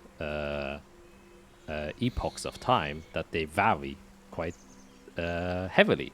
And well, Eirik discovered it in the top of Mr. Sternkind's observatory, and you would here once again listed in a more formal and explanatory way that there are like extremely old documentations that just speak of, and all things that are, beyond 10,000 years ago are third party accounts, not witness accounts that they themselves have lived during that time, but just references or words being said or symbols showing, or images painting the night sky itself. And many of them suggest that in the time that's longer than 17,000 years ago, so literally the beginning eons of civilization itself, is that Chaldeus existed by itself, had one moon, one white moon, and that's one thing that they specifically mentioned. It's specifically mentioned that it's a white moon, and always is referred as a white moon and not just as a moon. And seems like there's some significance towards this, but what significance it has not been able to be discovered yet in the research they have done. And they haven't been able to find out while watching or observing the night sky itself. And obviously, the sun itself was seemingly part of documentation always there, and maybe even before Chaldeans. It's unknown. But pre-existed written documentation at least. So it was always Chaldeans. From the beginning, it was always the white moon and the sun. And it's seen as the era of two astral bodies, where they include the moon. But then, after that year mark of 17 years ago, so between 17 years ago and around 9 years ago, not 9, that's too brief, 9,000 years ago. Oh, okay. So a span of like 8,000 years. There are many different documentation that speak of, and there are some direct references, also like witness accounts that speak of 7 astral bodies. But this time, for some reason, they exclude the moon, and the moon doesn't count as part of the astral bodies anymore, for some strange reason. And then do they have names or colors, descriptions? They indeed do. They are often referred to as the pillars of creation, and are also referenced as the 4 C's, because all of them, the names start with a C. And you would learn there's one that is known as curatrix. I'm gonna just write these down because spelling them probably be very difficult. Oops, that's so my assistant will help me out here. Curatrix is the first one. Then there's Kahal Nox. Second one. Then there's Celsa. That sounds familiar. And then there's Constelva. These are the 4. Oh, and Chaldeans Obviously, Chaldeans is the would be the 50. The first one. However, they managed to find, there are 7 astral bodies, but there are only 4 pillars of creation, and so there are obviously now a couple of bodies missing, because that would only make up 5. So 2 bodies are missing, and they found that there's both one unofficial pillar of creation, which is almost never mentioned in all of the pillars of creation, that is known as Chasm. And then there's one more mythical legend of astral body that is known as a Vargo. And funnily enough, though Vargo is one of mythical legends, funnily enough, that is one of the only planets still visible today in the night sky. So despite its mythical account, it is one of the only surviving planets over the course of these many eons. Then, very noticeably, Gena doesn't exist yet in this time period between 17,000 years ago and 9,000 years ago. Yeah, that makes sense. And then 9,000 years ago, a planet gets added, or a celestial body, which is now known as Gena. Which, you are all familiar with. And then 1,000 years later, so 8,000 years ago, suddenly all pillars of creation vanished, almost in accordance to when they believed the white moon got destroyed. So about what time was that? About 8,000 years ago. Yeah. And in their documentations, they were managed to find that this period, or not necessarily period, but this event was referred to as the divine severance, because the planet kind of lost connection to the pillars of creation. Just as a side note, Fiera, yes, Cahal Nox is familiar to you because you asked Tempestus where Servalon is, and Servalon is in Cahal Nox.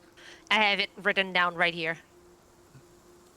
In one of my many tabs. That sounds right. I don't Yes. remember when I did that, but I think I can Yes, you did in session number 50. Right after we learned, right after that thing on the mark on the necks of the Oh, soldiers, like the Oh, page yeah, right after, it's right that's there. right. Because I could only Yes, contact him in hell. yes, That's right. yes, Okay, that yes. checks out. wow, that's some craziest note taking there. Being able to find that obscure Listen, name. it's all here. It's all in the tabs. That's Yeah. crazy. The other thing you would learn is that though they are planets, these celestial bodies, it's uncertain whether or not they're actual physical bodies or if they're just magical mass that creates a different plane. Since how they have now recently discovered with the new telescope of Illentrix looking at Gena, it seems more like a mesh of magical energy which binds a certain space within the void, suggesting that the space itself can be a lot bigger or a lot smaller than what the projected image actually is. So suggesting that much how the planet itself is just the surface of an extremely big bag of holding, and that moons, very specifically moons, are celestial gateways, or more accurately are celestial bridges, while the planets are celestial gateways. So a moon connects you to one other gate, and then there must be some magical thing that allows you to go through the gate. Yeah, so planets are gates, while moons are bridges.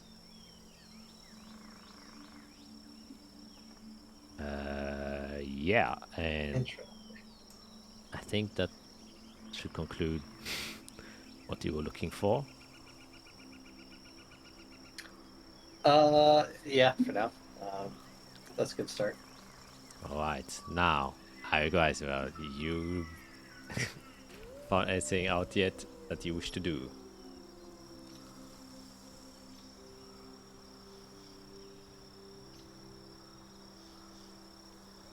I I'm genuinely have no idea. no, I'm very, very much lost on what Isra would want to do. She just saw the other continent. She just confirmed like some theories that we've had. Yeah, she's a bit taken aback right now and just thinking about all of it. Yeah, that's It's a fine. bit crazy right now. Yeah, that's completely fine. There you go. Back to our wizard. Go, wizard. Is making Sure, up yeah. for just sucking everything in like a sponge. All right, what's next on your list? That's what I do. So we're gonna go a step further, essentially. I think both these subjects are gonna be difficult, so I'm trying to figure out if I should do one or the other. Essentially, I want to look for information on the void. What is that? Where is that? Why is that? And then probably the even hardest subject is aberrations. Because all I know is they came from a different place. I assume somewhere far away.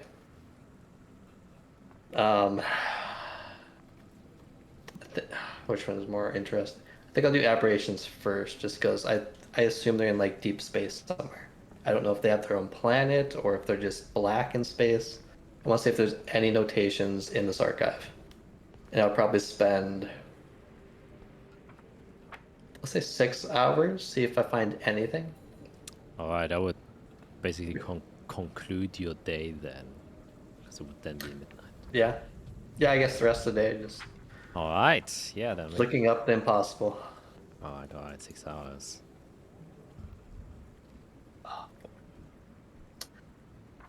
Oh, okay, yeah. Let's roll well so I don't have to get tired. I don't feel like that's enough. I have chronal shift. I think I used inspiration for some reason. For this day, today, you get it every day back, right? Oh, yeah, it never resets on its own. No, it doesn't. Yes, because Okay, I guess I'll start with inspiration then. Roll again, as the subject is just gnawing at my mind because now we can see in outer space. Come on, just be high. Okay. Oh, I go higher. I know it's gonna be like 30. Okay, I'll have to settle for it. 23. Any notation, anything. A note in a book. A note in a book. You don't even see the word aberration in this archive, unfortunately. As you're looking through, the void gets mentioned quite a bit, but aberration or creatures inside of it, none at all, unfortunately. At least you don't find any deep things there. Okay.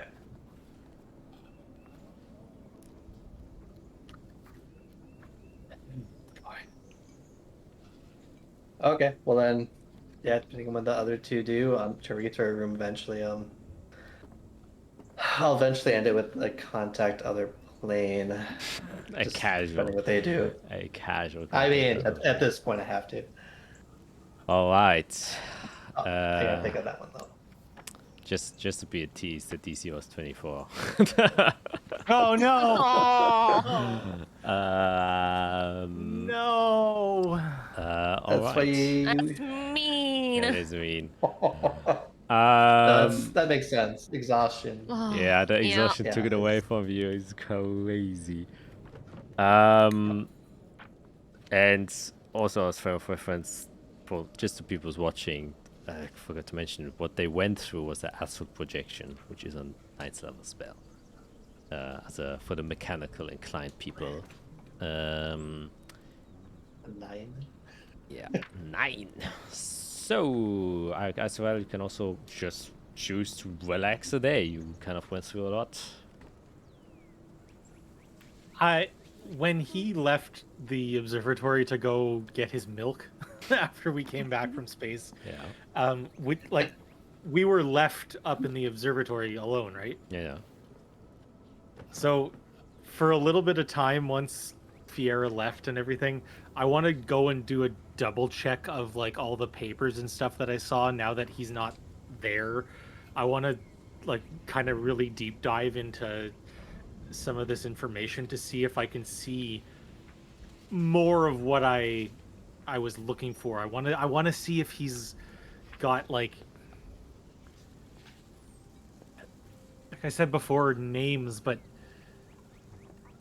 does he have any like communication with other people somehow? Does it look like there's letters or documentation of how he's like his research is going? Does it look like he's planning to send like letters to other people, stuff like that? Yeah, that's investigation.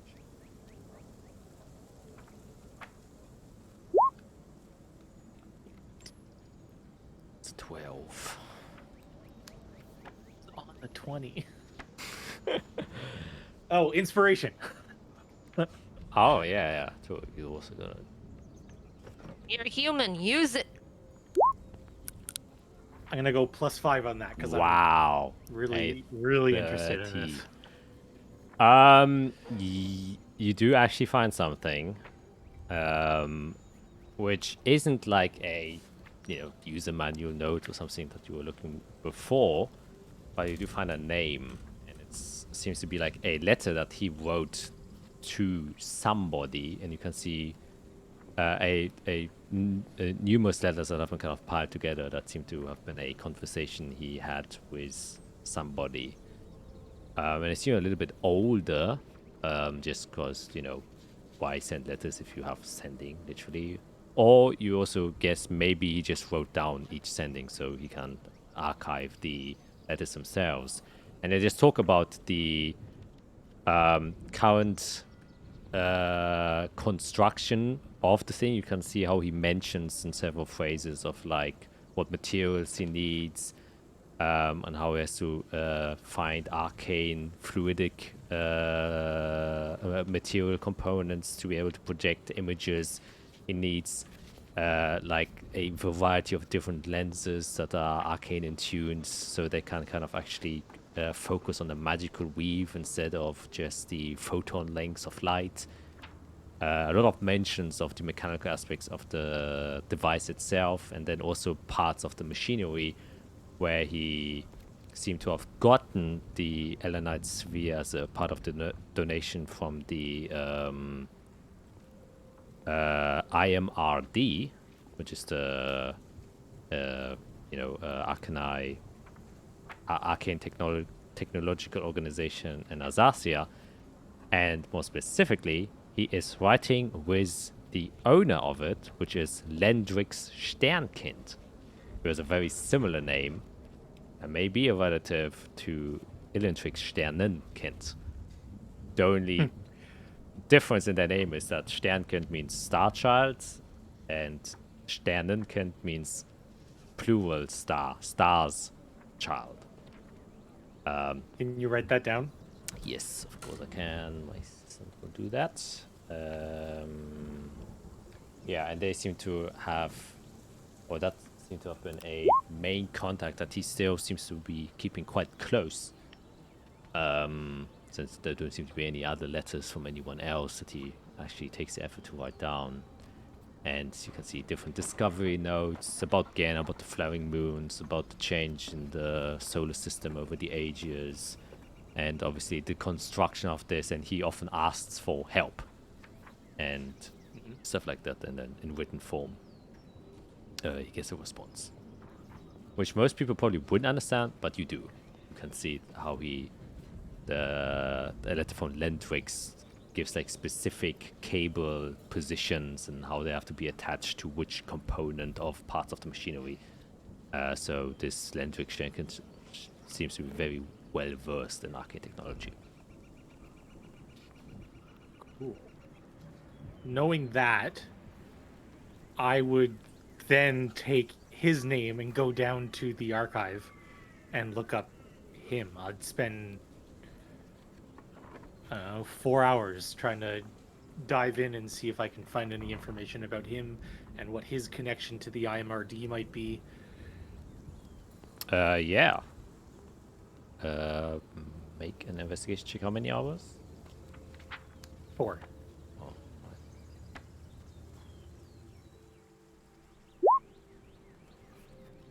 Plus 5. all right, 19. Yeah, you read, and unfortunately, there's not much information about like individuals. You very quickly notice, just like Fiera, that this is a collection of research studies and documents they find of the research to conclude here.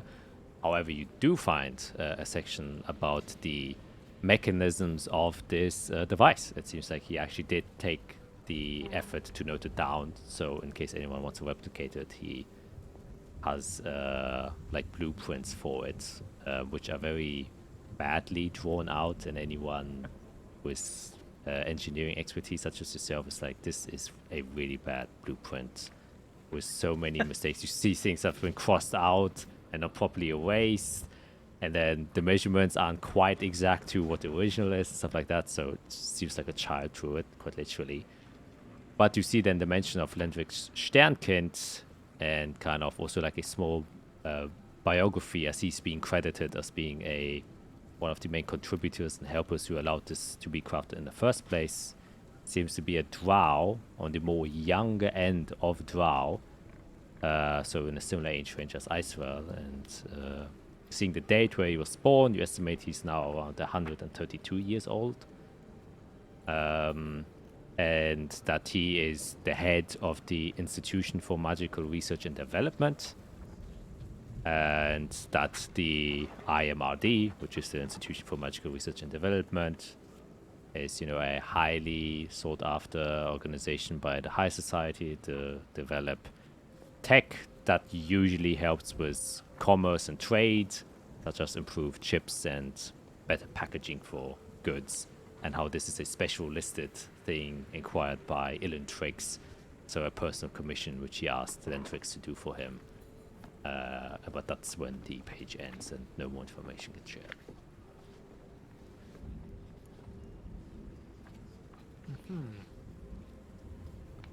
Okay. All right. That's good. I'll go find somewhere to relax. Find the cafeteria and get yourself a glass of milk. Yeah.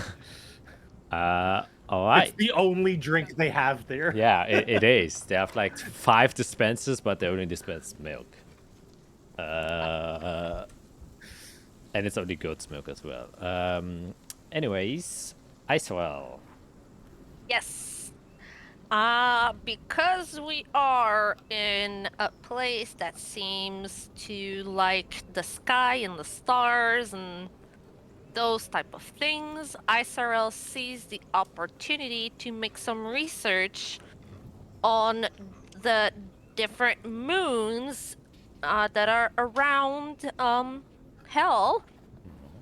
So she's going to research whatever she can find about the moons themselves, the different colored moons, but she's definitely going to have an interest more like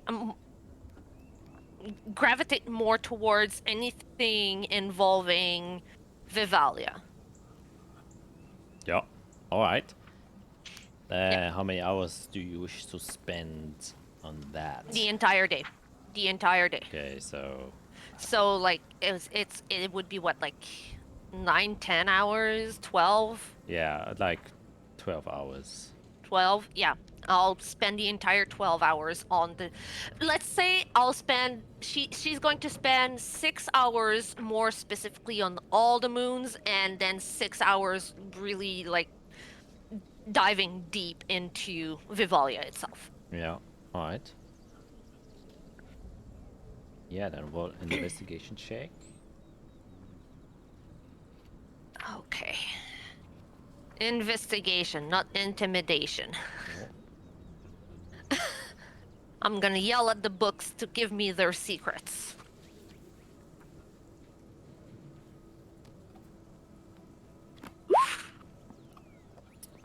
A 14. Well, you are spending a lot of time, so the DC obviously is heavily decreased. Yeah. Yeah. I sighed because it was almost a 4. Oh. Yeah. It's a good thing. Yep. Yeah, so you go through, and it takes a while at first to find the right books, but after you just spend more and more time looking and looking and looking and looking, you do find a collection of books that are dedicated to the research of these 7 moons, because obviously they're very prominent, well, celestial bridges, as it seems, within the night sky, and there seems to have been a larger interest in investigating Gena as a total over the last 2 years, and you can see most books that you find are within this time range. Once again, you relearn, and it gets emphasized again that these moons are bridges, so they lead somewhere, and you would learn that each moon, as far as they can tell and guess from the documentations they have, from the ancient sources that they found, which seem to be heavily related to the continent you're on, Ilianus, seems to have specific ties to these moons, not to Gena specifically, but to these moons, that they each lead to their respective elemental planes that are associated with the moon itself. So each of these moons, technically, if you manage to go through them, would lead you to the elemental planes, and they believe that, you know, they're obviously the ones that create the net, and so in order to enter Hell or to exit Hell, you would have to first go through these bridges. So you have to go through the elemental planes in order to actually go to Hell or go out of Hell, which kind of goes against what you've experienced, since none of you, either when you went to Hell, you didn't go through there, and when you came out, you also didn't go through an elemental plane, so you're also kind of like confused. But at the same time, your exit was a little strange in general, because you went kind of through the spear, not the normal route, which there isn't really a normal route. But there is a specific mention that there are certain holes within the gate itself that allows people that go towards there. It seems like going through to hell is a lot easier than going out. It seems like the barrier is mainly kept to keep things inside and not to prevent people from actually entering. That seems to be easier from what they have been managed to kind of deduct from observations and other notations they were able to find. And as for the moons themselves, yeah, they seem to be extremely powerful, divine artifacts left behind to create the seal to prevent anyone from leaving this place. And that these are essential parts that create the net that surrounds Gena. And Vivalia seems to be attuned to the natural plane of nature and life, specifically the element of life. But there's not more notation on Vivalia specifically, only that it's a bridge and would lead to the elemental plane of life. And that's kind of about it.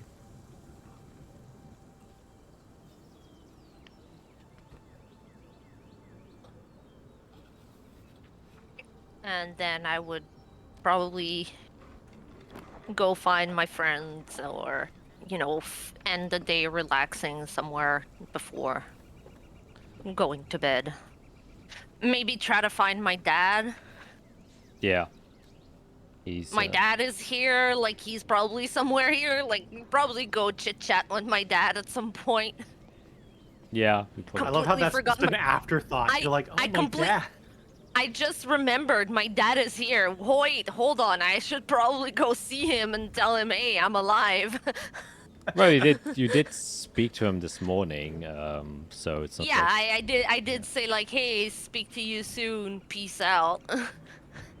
Yeah, but he seems to just be taking care of your mother. Your mother seems to be doing fine. I mean, they don't really have anything much to talk about, but... Well, I Yeah. would still fill him in on what happened in Hosvan and like everything, like what Yeah. we uncovered there. I would leave out the part where I died. I see. All right. So you don't get scolding. All right. Yes, yes. And my dad probably senses that I'm holding back some stuff, but I would not mention the fact that I 100% died. Yeah. He kind of just looks at you with like a squinty eye as you kind of you just ignore that section. Like he knows, okay, the story has more to it, but he won't say anything in front of your mother. And this allows you to tell your tale without disruption. And with that, you all kind of gather back to your somewhat private chambers, and the day comes to a close. But first,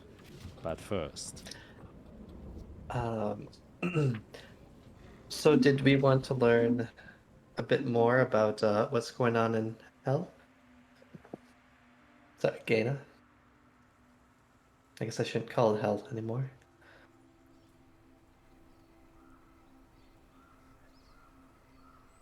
I mean, Kind of, but also no, but also yes. it's pretty important to know because we're now seeing the bits of it coming back up. Yeah. Yeah, and the biggest question is, how are they able to get here? We learned that we learned, right, that they defeated the Obex Keepers, or it became easier once the Obex Keepers were fallen? Something like that. The big question is, how are they able to defeat them, too? I mean, the skeleton we saw of, I assume, Tovar was gigantic. Mm-hmm. And still exuding energy and Right. And his flame could burn a devil. We could, we all, well, I mean, we almost all burned alive being just that close to him, so. Yeah. Okay, well, we have incense that I should probably burn. Because it's literally filling up the hole. I could cast twice today and just use 2 of it. I was gonna learn about Bell, and then oh boy, there it is. And then either Tiamat, learn more about her, or something else, as they're kind of the big shots that run things. I do think they are the 2 biggest names we need to know about right now. I could also just try to learn more about Avernus itself. I assume that's a legendary place. Although I think we're kind of learned quite a bit. Never hurts to learn more. I mean, I think we know, right? The sinners were essentially sent there after the war. Yeah. The thing about what we experienced in hell that still kind of like interests me is that the town that we didn't go into is Right. that the only thing there, the only town, or are there towns scattered across the landscape? And how big is that landscape? Oh, I'm sure it's massive. I mean, it's a whole freaking planet. Yeah, but Yeah. And there's 8 more compared layers to that we don't know about. exactly like Yeah.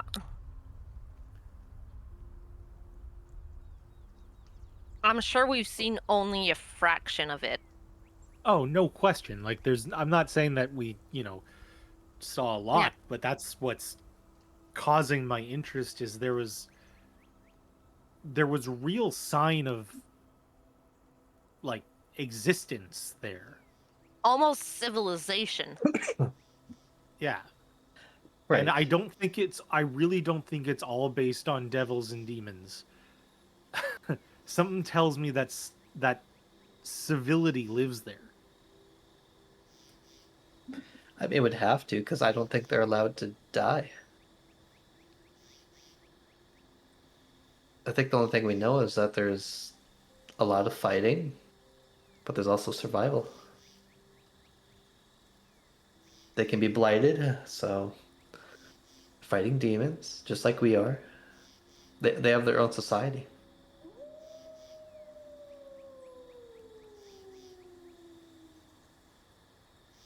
And I guess knowing their intent would help us understand motive and potentially how to stop them as well.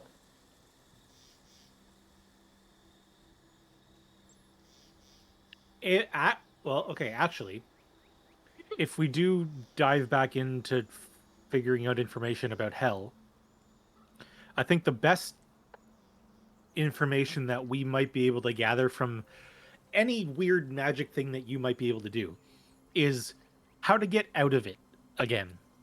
Because if we go back and we have to go through all of those trials and traveling and all that bullshit to try to find a way out, that's just ridiculous. We need to figure out a way to getting Out. in was not really a problem.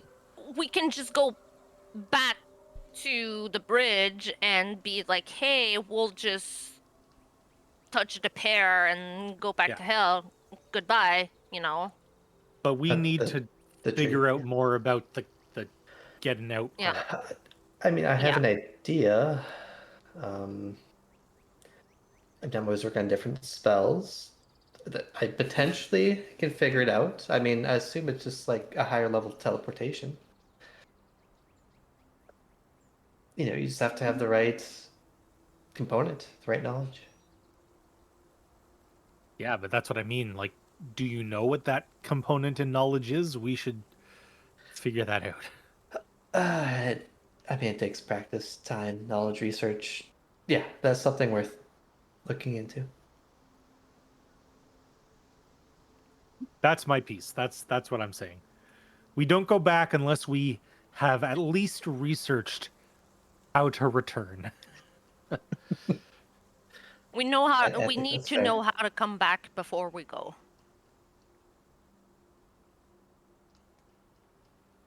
Yeah, that's fair. Okay, well, I guess any wishes for what I learned about here? Because I think Bell. I feel like we have a somewhat understanding of Tiamat, although all I saw were 5 lights when I saw her. I don't really know what her purpose is or what she did when she was here, if she was here.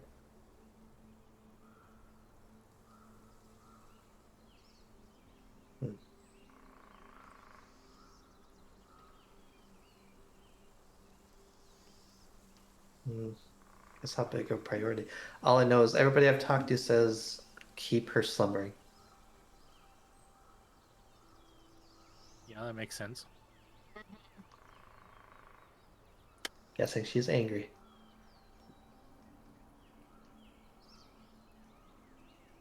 Okay, well, I'll start with Bell and we'll go from there. So I'll start Alright. setting up my ritual and piling on blocks of incense just all around me. Tell I'm in like an incense fort here. It's covered in it. Yeah. I'll fan you with some of that incense. Yes, thank you. Yeah, I'll have Ezreal burn it and control the wind, and I'll legend lore Bel, specifically Bel, the Dralic god of the Humanic pantheon under the creator Basilius Vicarion. Yeah, I'm putting all those hyphens in there when you Google search. Yeah. Yeah. Yeah. As you burn the incense and creating the magic connection there after Steve. Oh, that's you. Oh, what is it? Too much incense. Yeah, came to me. So much so that I blessed myself for some reason. It's a healthy practice to do. You do that, and as you do so, slowly but surely, the instance kind of drives you in almost like a state of hallucination, as your eyes start to become very watery and teary as you are invoking this not necessarily otherworldly, but very deep and profound spell to learn more about legends and artifacts that have deep roots within the world itself, and you're basically tracing after images of things that have a connection to the words you have just uttered, and you see flashes of images going through your mind as this is happening. The first of which is you see 4 very bright lights just at the top flying there, and shortly after another array of lights getting created, and another more longer array of lights being created. One of them illuminates a little bit stronger as your vision zooms in towards that light that's being created here. And as you zoom in, you see this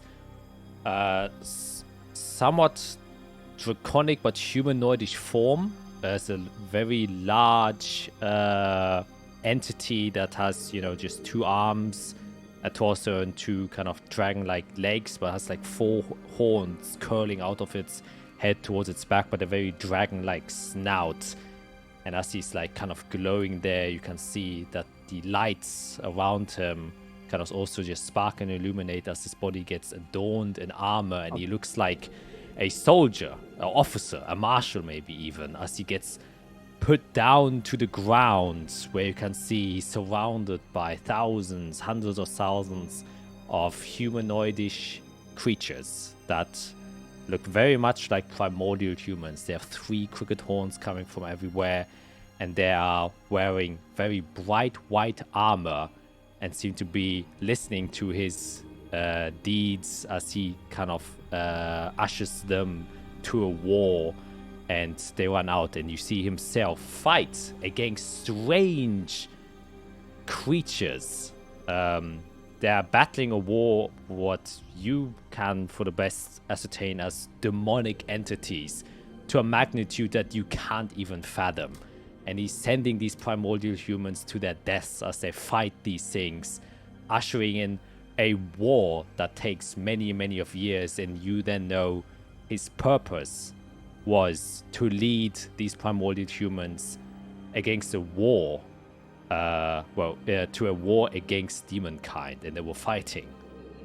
And as this war concluded, and though not truly victorious, they could not vanquish it, the demons were banished, and instead peace realmed over, and he was one of the gods that were left here after the creators created their own places and left Chaldeus. And so the humanic pantheon was left to kind of rule over the primordial humans that were here.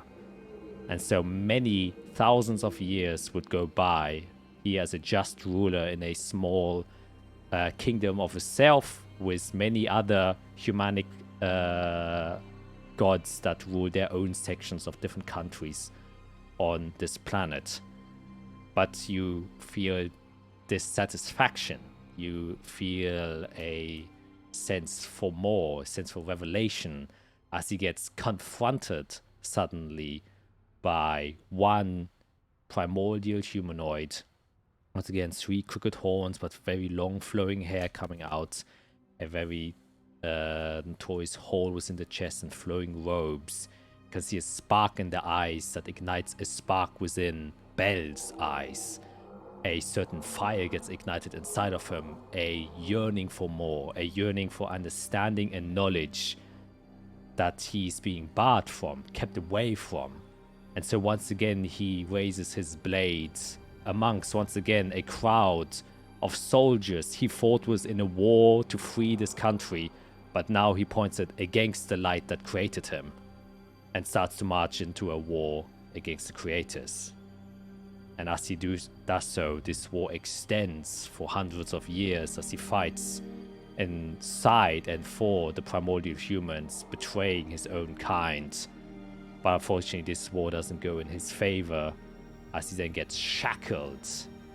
And as he's being shackled, you can see that all 4 creators kind of come together, and you can see 7 almost like celestial spears that pierce out Chaldeus itself, creating a new place where he's being tied to, the chains pulling him to a jagged iron throne within a citadel in an ever-burning landscape. And tied there, he is forced to repent for the sins he has committed against his own creators. And only if he has seeked penance enough will he maybe be granted the faith and bestowed mercy that he so wishes and yearns for. And evermore he has been keeping the will of the gods alive as the ruler of the first layer of hell, Avernus, with the hope that he might receive forgiveness from the creators that created him and also punished him. And with that, Legend Lore ends.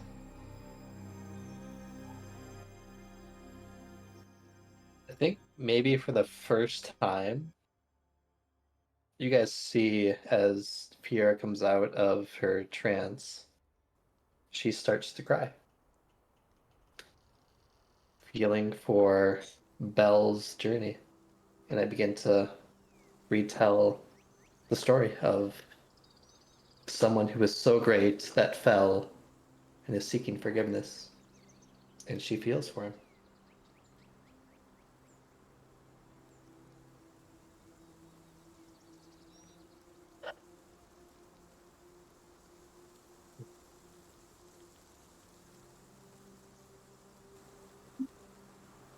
I imagine all of the children under the creators have their own journeys, stories, Of course. hopes, dreams, wants. We all do.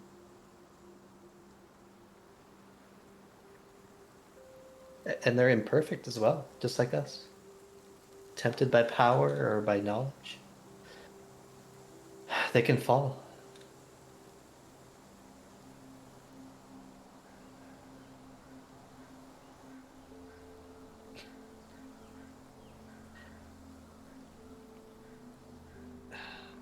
I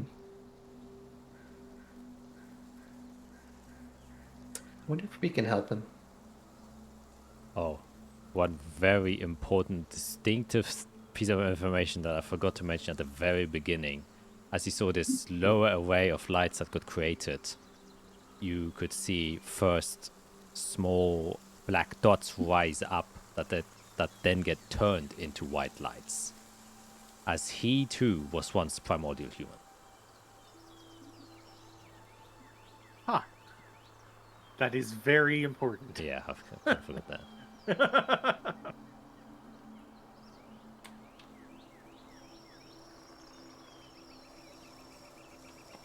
Interesting. I'm not gonna sure that puts in her head, but boy. I think he'd be willing to help us. He probably has more knowledge than we do of what's going on, especially ruling Avernus. Definitely has more knowledge than us. Yes. If even a small part of him wants forgiveness, then he might help us.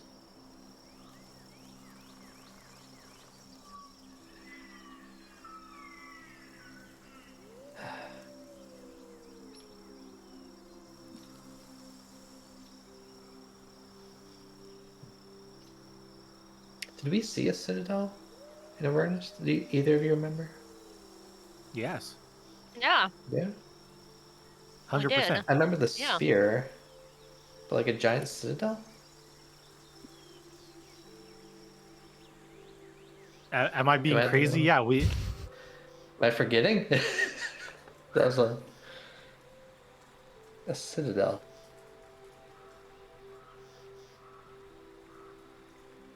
Oh, I don't remember at all. Was it in the town or was it somewhere else? Behind the walls?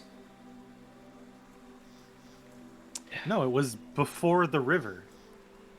Yeah. Y'all can make history checks. I don't have citadel in my notes once. Sure, that's not... Oh no, now I do actually after writing that. So it's not a good sign. History. Oh god, of course I'm tired. Ugh. Last call shift. I have one more. Wow. Hold on. Let me see here. Oh! Holy shit. Shut the fuck up. Wow. She answers her own question. Like, wait, I got this. She does indeed. Okay, let me just quickly look at something so I give you the right description.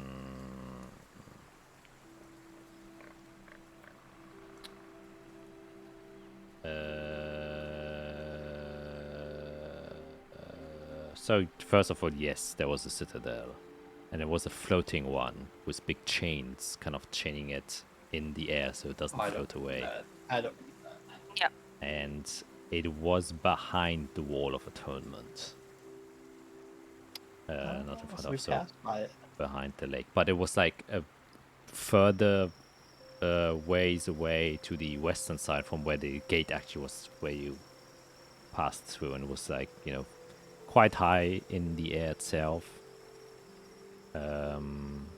So it was always quite far in the distance from where you were.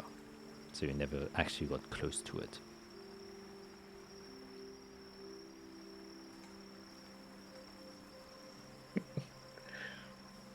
Yeah. Yeah.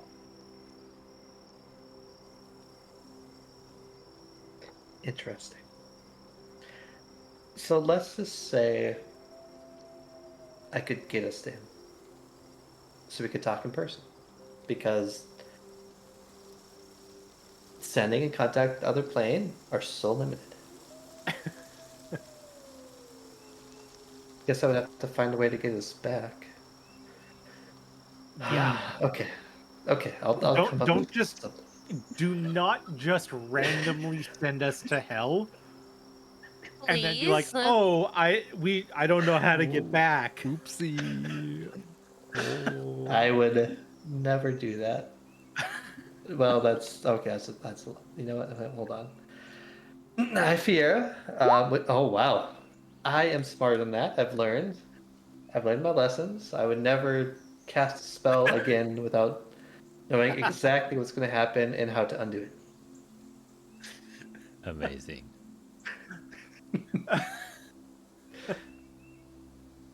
That's fact. Well, Ice Rose still reads your bullshit. Her passive insight is 20. No way. Seriously? So she's My- just grinning at me? My insight is insane. I have a passive insight of 20. I can read through you like an open book. All right. I mean, you detected Darwin's bullshit, so Fiera is Yeah. fucking easy game Yeah. here. Okay. Interesting. Okay. Well, I don't think I need to learn about Avernus then, because we can potentially just learn from him. He'd probably know about Tiamat too. He told me not to wake her up. If I talked to him, I think I did. You mean Tempestus? No, Bell. No? Well, Tempestus also said, "Do not wake up." Yeah. Everybody I've talked to in the Pantheon told me not to wake up. Mm-hmm. Tiamat. I have it written down in like 6 different places in my notes that you were told not to wake up Tiamat.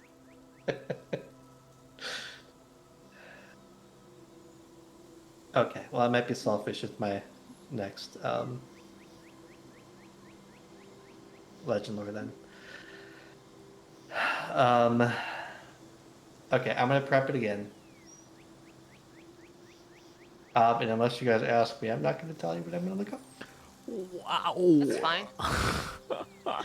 Okay, it's one thing I need to find out. Yep, build up my little thing again.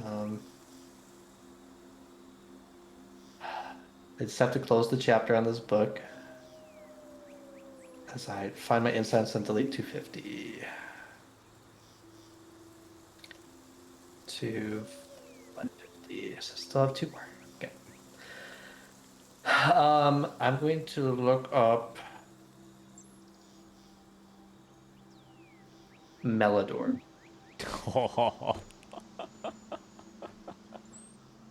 And if I can add it in, I don't know. I assume it's a legendary thing. I'm gonna like desperately add in, picture please. to the all the creators and just I can handle it. It's fine. Fiera just Google searching the fucking Pantheon. Yeah, oh my Yep. god. Mm-hmm. Okay. Now, before I potentially forget anything, I have to think.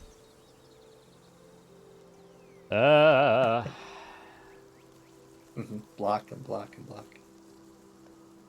And then, are you too good to go to Selland tomorrow? Assume that's the plan. Following along. You kind of need to keep moving. Right. So that widow that lives there,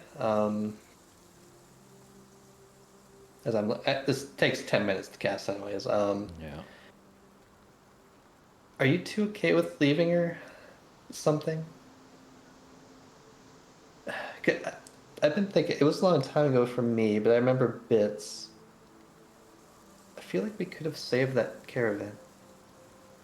I know we were waiting for reinforcements, but Oh, we absolutely could have saved we were waiting for Israel and the druid and everyone.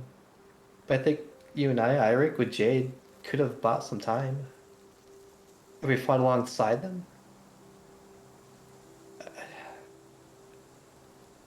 I just feel like it's our fault that they all died. Yeah, well, hindsight makes it seem a little bit worse than it was. We have to look out for ourselves at the same time, right? Like, we were out in the middle of the woods. But We had no idea what was going on. Demons everywhere. it's true. I mean, that's very true. But I also think... I don't think it was a mistake. But I do think it's something... I don't know. I think we gave into our fears that night. And maybe underestimated ourselves. Like usual. Well... I mean, back then we were afraid of our own shadow and any travelers along the road. Even them, the caravan we were afraid of. We didn't want to camp near them. But they were just people. I've said it before, though. We've had a couple of experiences with people pretending that they're someone who they're not. Oh, so,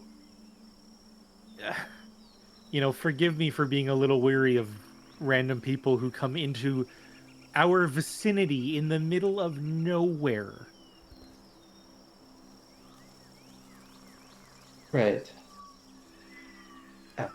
I guess it's just something I want to make right. And we have coin, and we have abilities.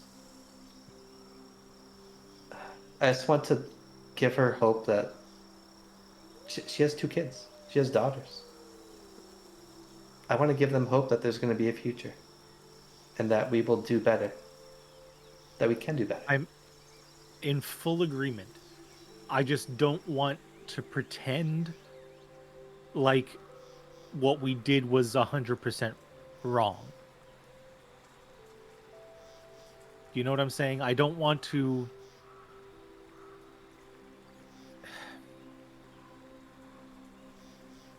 I don't want to be constantly... How do I say this?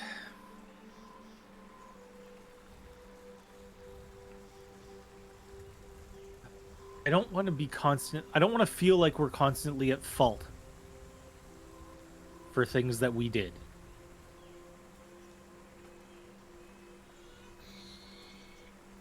So to go in there and be like, oh yeah, we did this and it caused this and whatever, we're so sorry. It's like,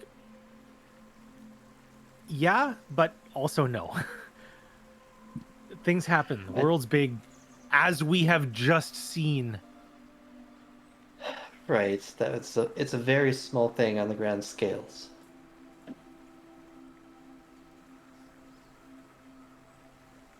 I don't even think I know what we're talking about right now. When Eirik, Jade, and I went demon hunting, we killed one. While you were getting herbs, I think, or you were talking to a professor. Oh boy. Yeah, professor. You're one of those two.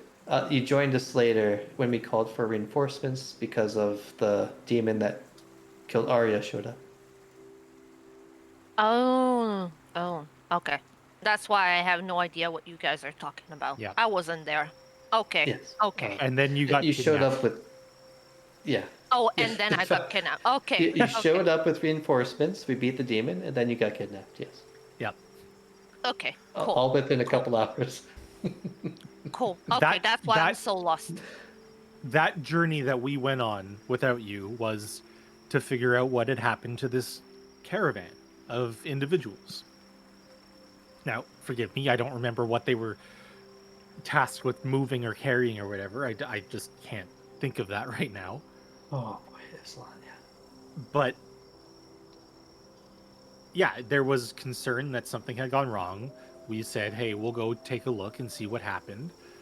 We found them out on the trail somewhere, and we didn't know what to really do about it. We were a little scared of them.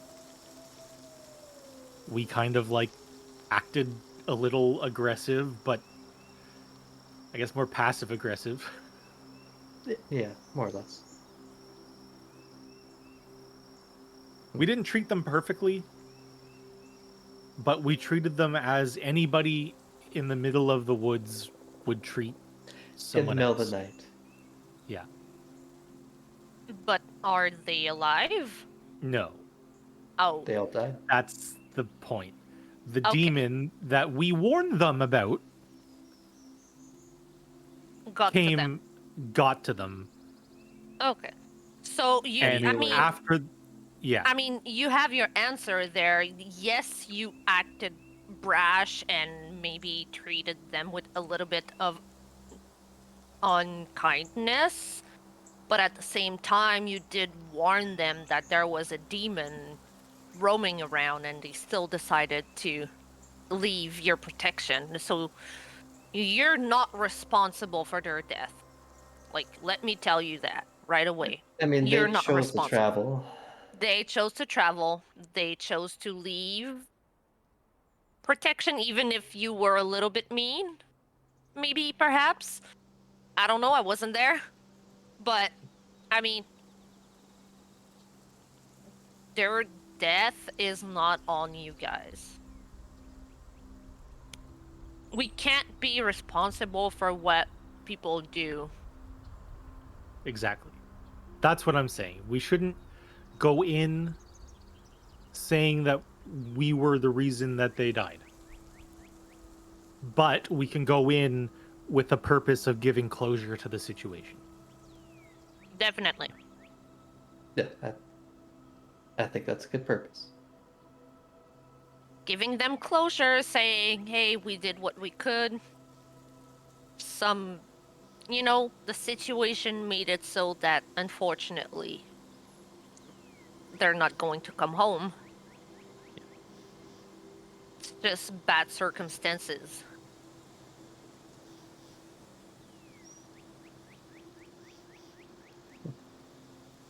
Black, black, black. Light incense. Fanning.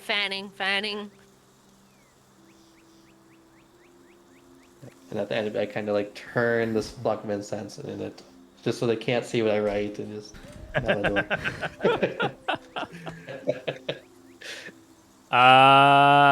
All right. Let's go. Come on. Man, okay. For the image alone, you have to roll just a straight intelligence check to DC's 20. Oh boy. And But do I have my abilities? no. This is a straight Matt to Okay. Jack. Oh, okay, that's what this is. Okay. Did I close my character sheet? No, it's over there. Okay. It's breaking the fourth wall. Oh god, I lost. Okay, that's fine. I believe in fear. You know. He is intelligent. But I'm tired. Oh, that was almost. Was it? I mean, 15. But I would then have got 15 if I reduced. wasn't tired. Yeah, Wait, did I say the DC? that was close. Oh, yeah. Yeah. Wow, what the fuck? For some reason in my head, that's the DC at 20. I guess I said something different than what Yeah. I was Oh, thinking. Yeah, I get it. Unfortunately, Okay. you don't get any special images projected to your mind. In fact, as this incense burns away around you, you get almost nothing of note, as his legend doesn't seem to really manifest itself as anything profane to what has happened to the world. And it kind of strains away. The only things you do get is he was a commander, was in one of the first Sinner's legions, and would join them to war and lead them, similar to Bell, but a lesser position. He himself didn't have any noticeable ranking within the army itself, but was noticeably, and the reason why you even get this information is because he was defeated and then used by Artisan as a means and way to recycle and get rid of dark blood, and to have a means to kind of siphon away the blight within the people, and was part of a somewhat unholy church that worked for the creators but in the shadows. So Melador itself was merely a tool for a even greater legend.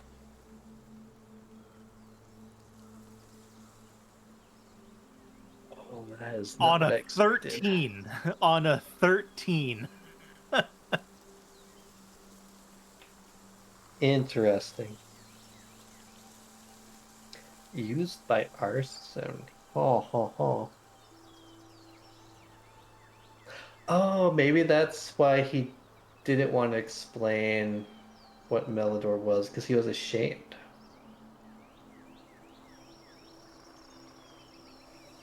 Are you speaking out loud? I think at that point, yes. As I'm trying to put this puzzle piece in, I'm like, when I asked him what Meldor was, he didn't answer. He must have been ashamed. Huh? Huh?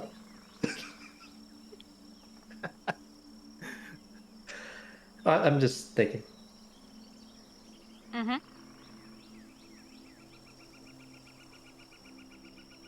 Thinking. Oh. Yep, lots of smoke in here. Just a hot box Fanning. Yes. Yes, journey tomorrow. Bright and early. Insight check. Go for it if you want. My passive insight is going ding ding ding ding ding ding ding ding Oh ding wow, ding what's going ding on ding. here? As you both like stare at me. Yeah. Gotta clean up. I'm not gonna say anything, but I'm definitely going to cock an eyebrow at you. Yeah, you're doing the Unu reverse what your father did to you a couple of minutes ago. Yes. Yes. Yeah, I have Basically. parents. Just like clean up. Okay, look, I want to know what Meldor was and what they look like and what we were doing and what we saved the world from. Not what we thought. I'm actually curious what they became. It's a mistake of Artisan's. He made Melador and shaped him, and this cult used him to try to clean dark blood, and I'm guessing it went badly. No. To clarify, the entire unholy thing, that was all part of Artisan. He created that. He specifically locked up Melador because that was the only way he was able to get rid of dark blood inside of people. Only with a sinner he was able to do that. And that's why he was kept low-key, because obviously what he was practicing was unholy magic, but he was still working for the creators. So you can imagine like an underground cleaning facility.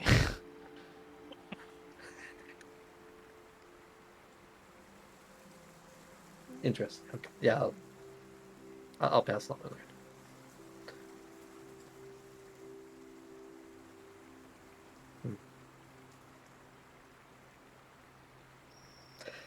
Yeah, okay, just one secret that we have unlocked.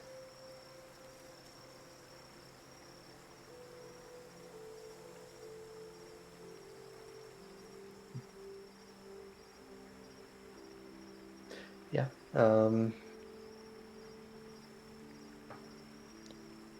guess I'm still curious what they became, but we locked it away, so I guess it's not our problem.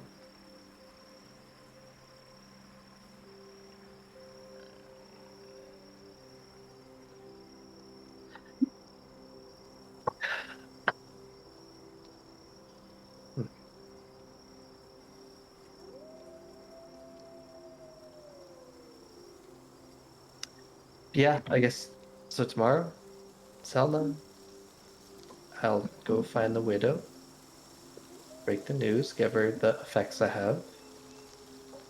Maybe if we give her, I don't know, giving her money feels weird. Yeah, that's buying forgiveness.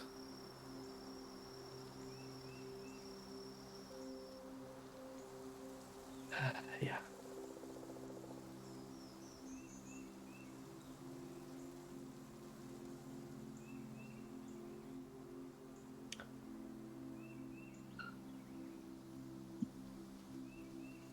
Um, but then we have to find the priest of the village and get information. Forge fire person.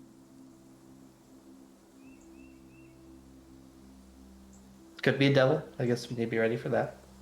Oh, Jesus.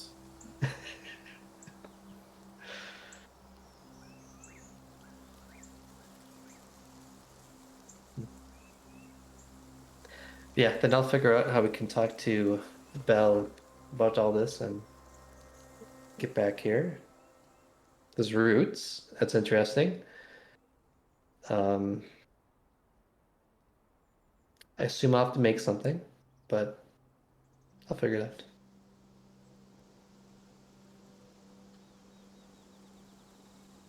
All right. Before we go to bed, since we are in Colas right now, I think I'm going to scry on that person that pretended to be Tyron now that we know a little bit more about what's going on. And see, because we knew they were preparing stuff and then their excavation was not discovered. So I have a feeling it's all connected to that. I want to see if he's, after Dolwyn being taken out, is he still around? Or was he one of the marked people?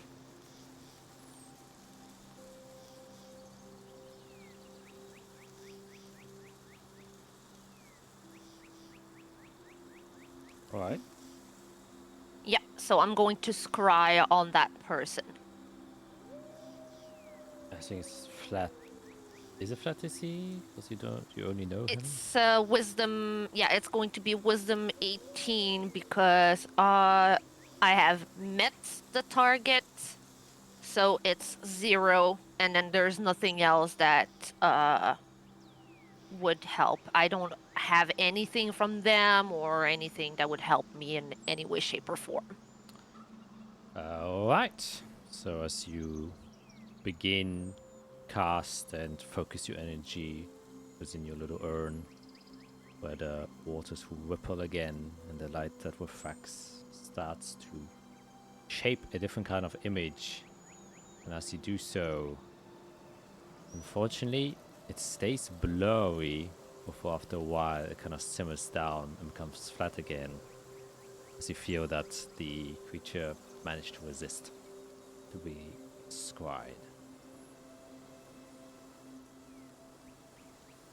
And specifically, you would know that he resisted. There wasn't anything prohibiting you from seeing it. Okay. So I can say for certainty they are still alive. Okay.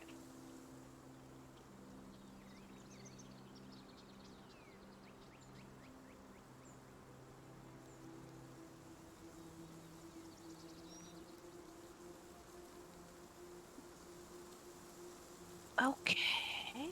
Was there anything else?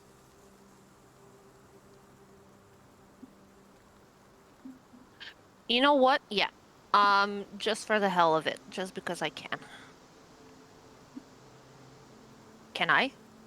Yeah, of course. I mean, it's evening. Hold on. Hold on. Do you- Yep. Yep. Just because I can.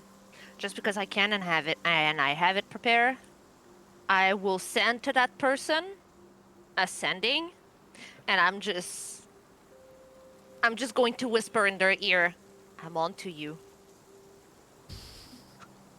That's it. God, sending's Jesus. awesome. Yes. Okay, I want to think about it. Oh, there are no swans. Yep. Literally 3 words. I'm on to you. That's it. If they don't recognize my voice or if they don't know who I am, that's a very unsettling whispering Actually, just to make get into your ears. just make an intimidation check. Oh, there you go. Okay.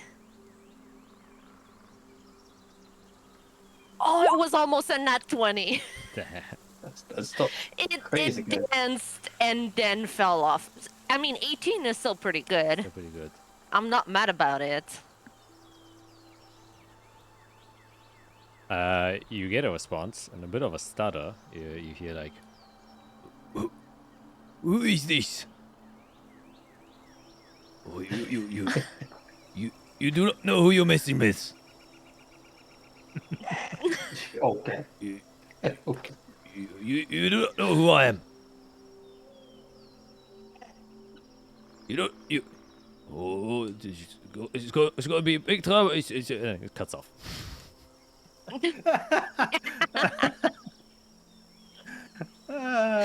Sarah's kind of cackling in her corner. Technically, I could cast Dream on them, but Oh I my think I'll God. save that for another day. Yeah, no, let's not torture him for no reason. It would We be still, a bad dream. yeah, it's just, we don't know yet what his deal was, but I do have a feeling he's dealing in those crystals and stuff. I have a feeling he's connected to all of this. Those soul crystal stuff that we found. Oh. I have a feeling he's messed up because he's working underground. Hold on, let me find my little notes.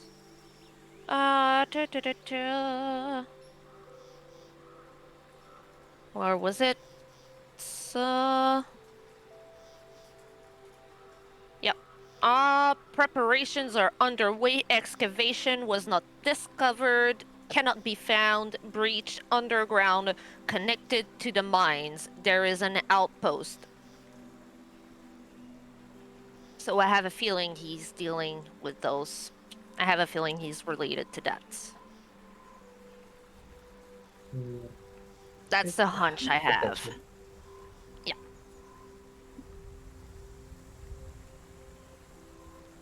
He's just acting in Azathia instead. No, he's back in Coldus. The dwarf fellow? The not Tywin guy? Yeah. Then not Tyron. From the very first session. Who pretended to die. That The sent us. sacrifice. Yes. Oh, right. Yes. The red herring. Yes. Literally. Hmm. Right.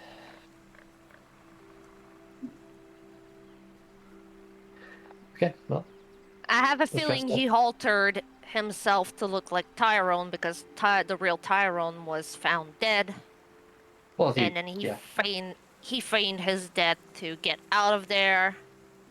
Yep. And then he went back and yeah. Yeah. Now he's helping the Forge Fire people. That's what I think. That's my suspicion right now. I have a feeling we're gonna see him sooner than later. That's nice.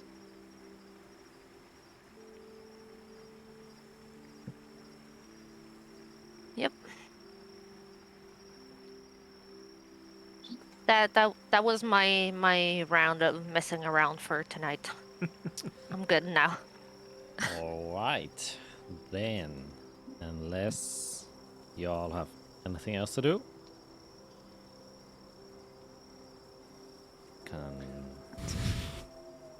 And Fio's still thinking about doing something after 2 legend laws. And I know. This exhaustion's kicking my butt, so I have to sleep. she's being held It's made me back. fail like 3 rolls. Then I will say, you're after a very tiring day of research and astral projecting yourselves Jeez. very literally, discovering more about the world. Lay yourselves to rest to kind of process all that you have just witnessed, to then continue your journey within Colas towards Zelinon, a village decently close by. And as you all lay yourselves to rest and night sleeps comes over you, nothing spectacular happens. You all take a long rest, and that is where we're going to end today's session. Hey. Very peacefully. Hey. I'm going to change my spells right away before I forget.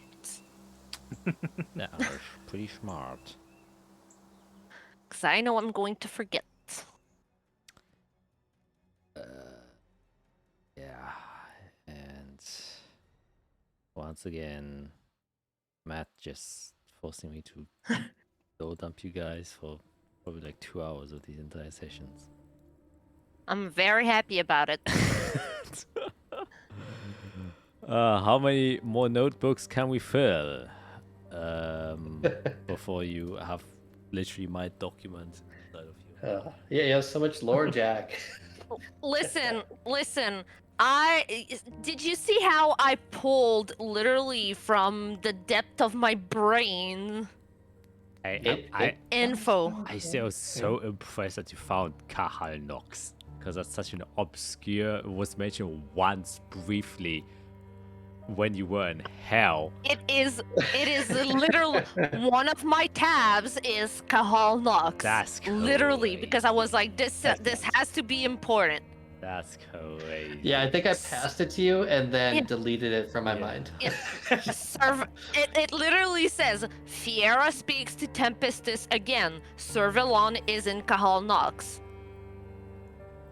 Yeah, That's I'm sure I literally have my that somewhere. Yep. Yeah. Yeah. Yeah, that's good. Yeah. Yep. You guys are digging deep. Digging and digging deep. Yeah, that legend lore for Bell was really good. I like that one. That was a good one. Yeah, I'm glad. Finally burning all that incense away, slowly but surely. Yeah. Yeah, I do like my legend laws. It's a fun one for sure. Yeah. Yeah, and finally seeing the world map. A little bit more. Yeah. Not all of it. We got a good peek. Yeah, Oh, it's- we knew though. We knew it was big. Yeah. Listen, like- I mean, The reveal wasn't like the biggest thing because we've already had that reveal. oh yeah, it wasn't. It was just the the- hook is now officially in the water and you're snapping at it. Yeah. Is Yeah. what it is. yeah, like just the fact that I like saw those fractured islands and then I remembered on the broken map and I was like, bada boom, there it is. And now technically I could try to teleport us there with no problems. No. Any of the islands, No. small or big, a continent, No. sure. Let's go to a No. foreign place, thousands of miles away. There you go. Nothing can Oh, boy. go wrong. Yeah, I mean, who knows when the time will come when you actually start exploring the other continents, because there's still a lot left to do inside of this one. Oh god. You've went to two and a half countries from 7, so Yeah. Well, actually, But there's we've a lot seen going on here. we've still seen only like 0.1% that's true. of everything. Yeah. Mm. Well, Azathia, you did well. Actually, no, you're not even a servant of Great Woods. You went There's to- still a lot of No! cities we you haven't went been to. two. We We never kept went going- down the ravine. Yeah. Yeah. Oh. Yeah. Places, but that's how it is. You can only do so much in a D&D campaign before the next one has to start. Yeah. By the way, you can. I will allow you to do this, Matt, to continue doing legend lore on Melador, and if you ever, but you still have to make the same skill check. And if you ever succeeded, you can burn 250 gold worth of incense to try and get a peek at that image. Oh my I god. just want to see the picture now. So yeah. Oh. Okay. I gotta make some money then, because I'm broke. Okay. Yeah, I'm gonna write that down. All right. Or you can just wait until the campaign is over, and I'm also Nope. happy to share that. Hell no. Hell no. I only 6 more levels to go, and you're level 20, and then let's see how the story concludes. If at all. Yeah. There's no way. There's no way it concludes. We can't just save the world. We're not gonna do that. No. We can save maybe a continent from a problem. I mean, that's just real life. Shit happens everywhere, all the time, at the same time, and you can only take care of your corner. Yeah. I think there was this great quote about, like, peace only exists because a few individuals are fighting for it every single day. And you're kind of those people right now. Those Jesus. few people that are trying to keep peace at hand, be it extra-dimensional or exoplanar threats, or just I internal know. corruption. Oh Like, man, Fear what did wants he to go see into in outer space. space? There was something there. Something was about to What? attack us. Oh yeah. Oh, Well, it was probably some astral creature, right? Oh, 100%.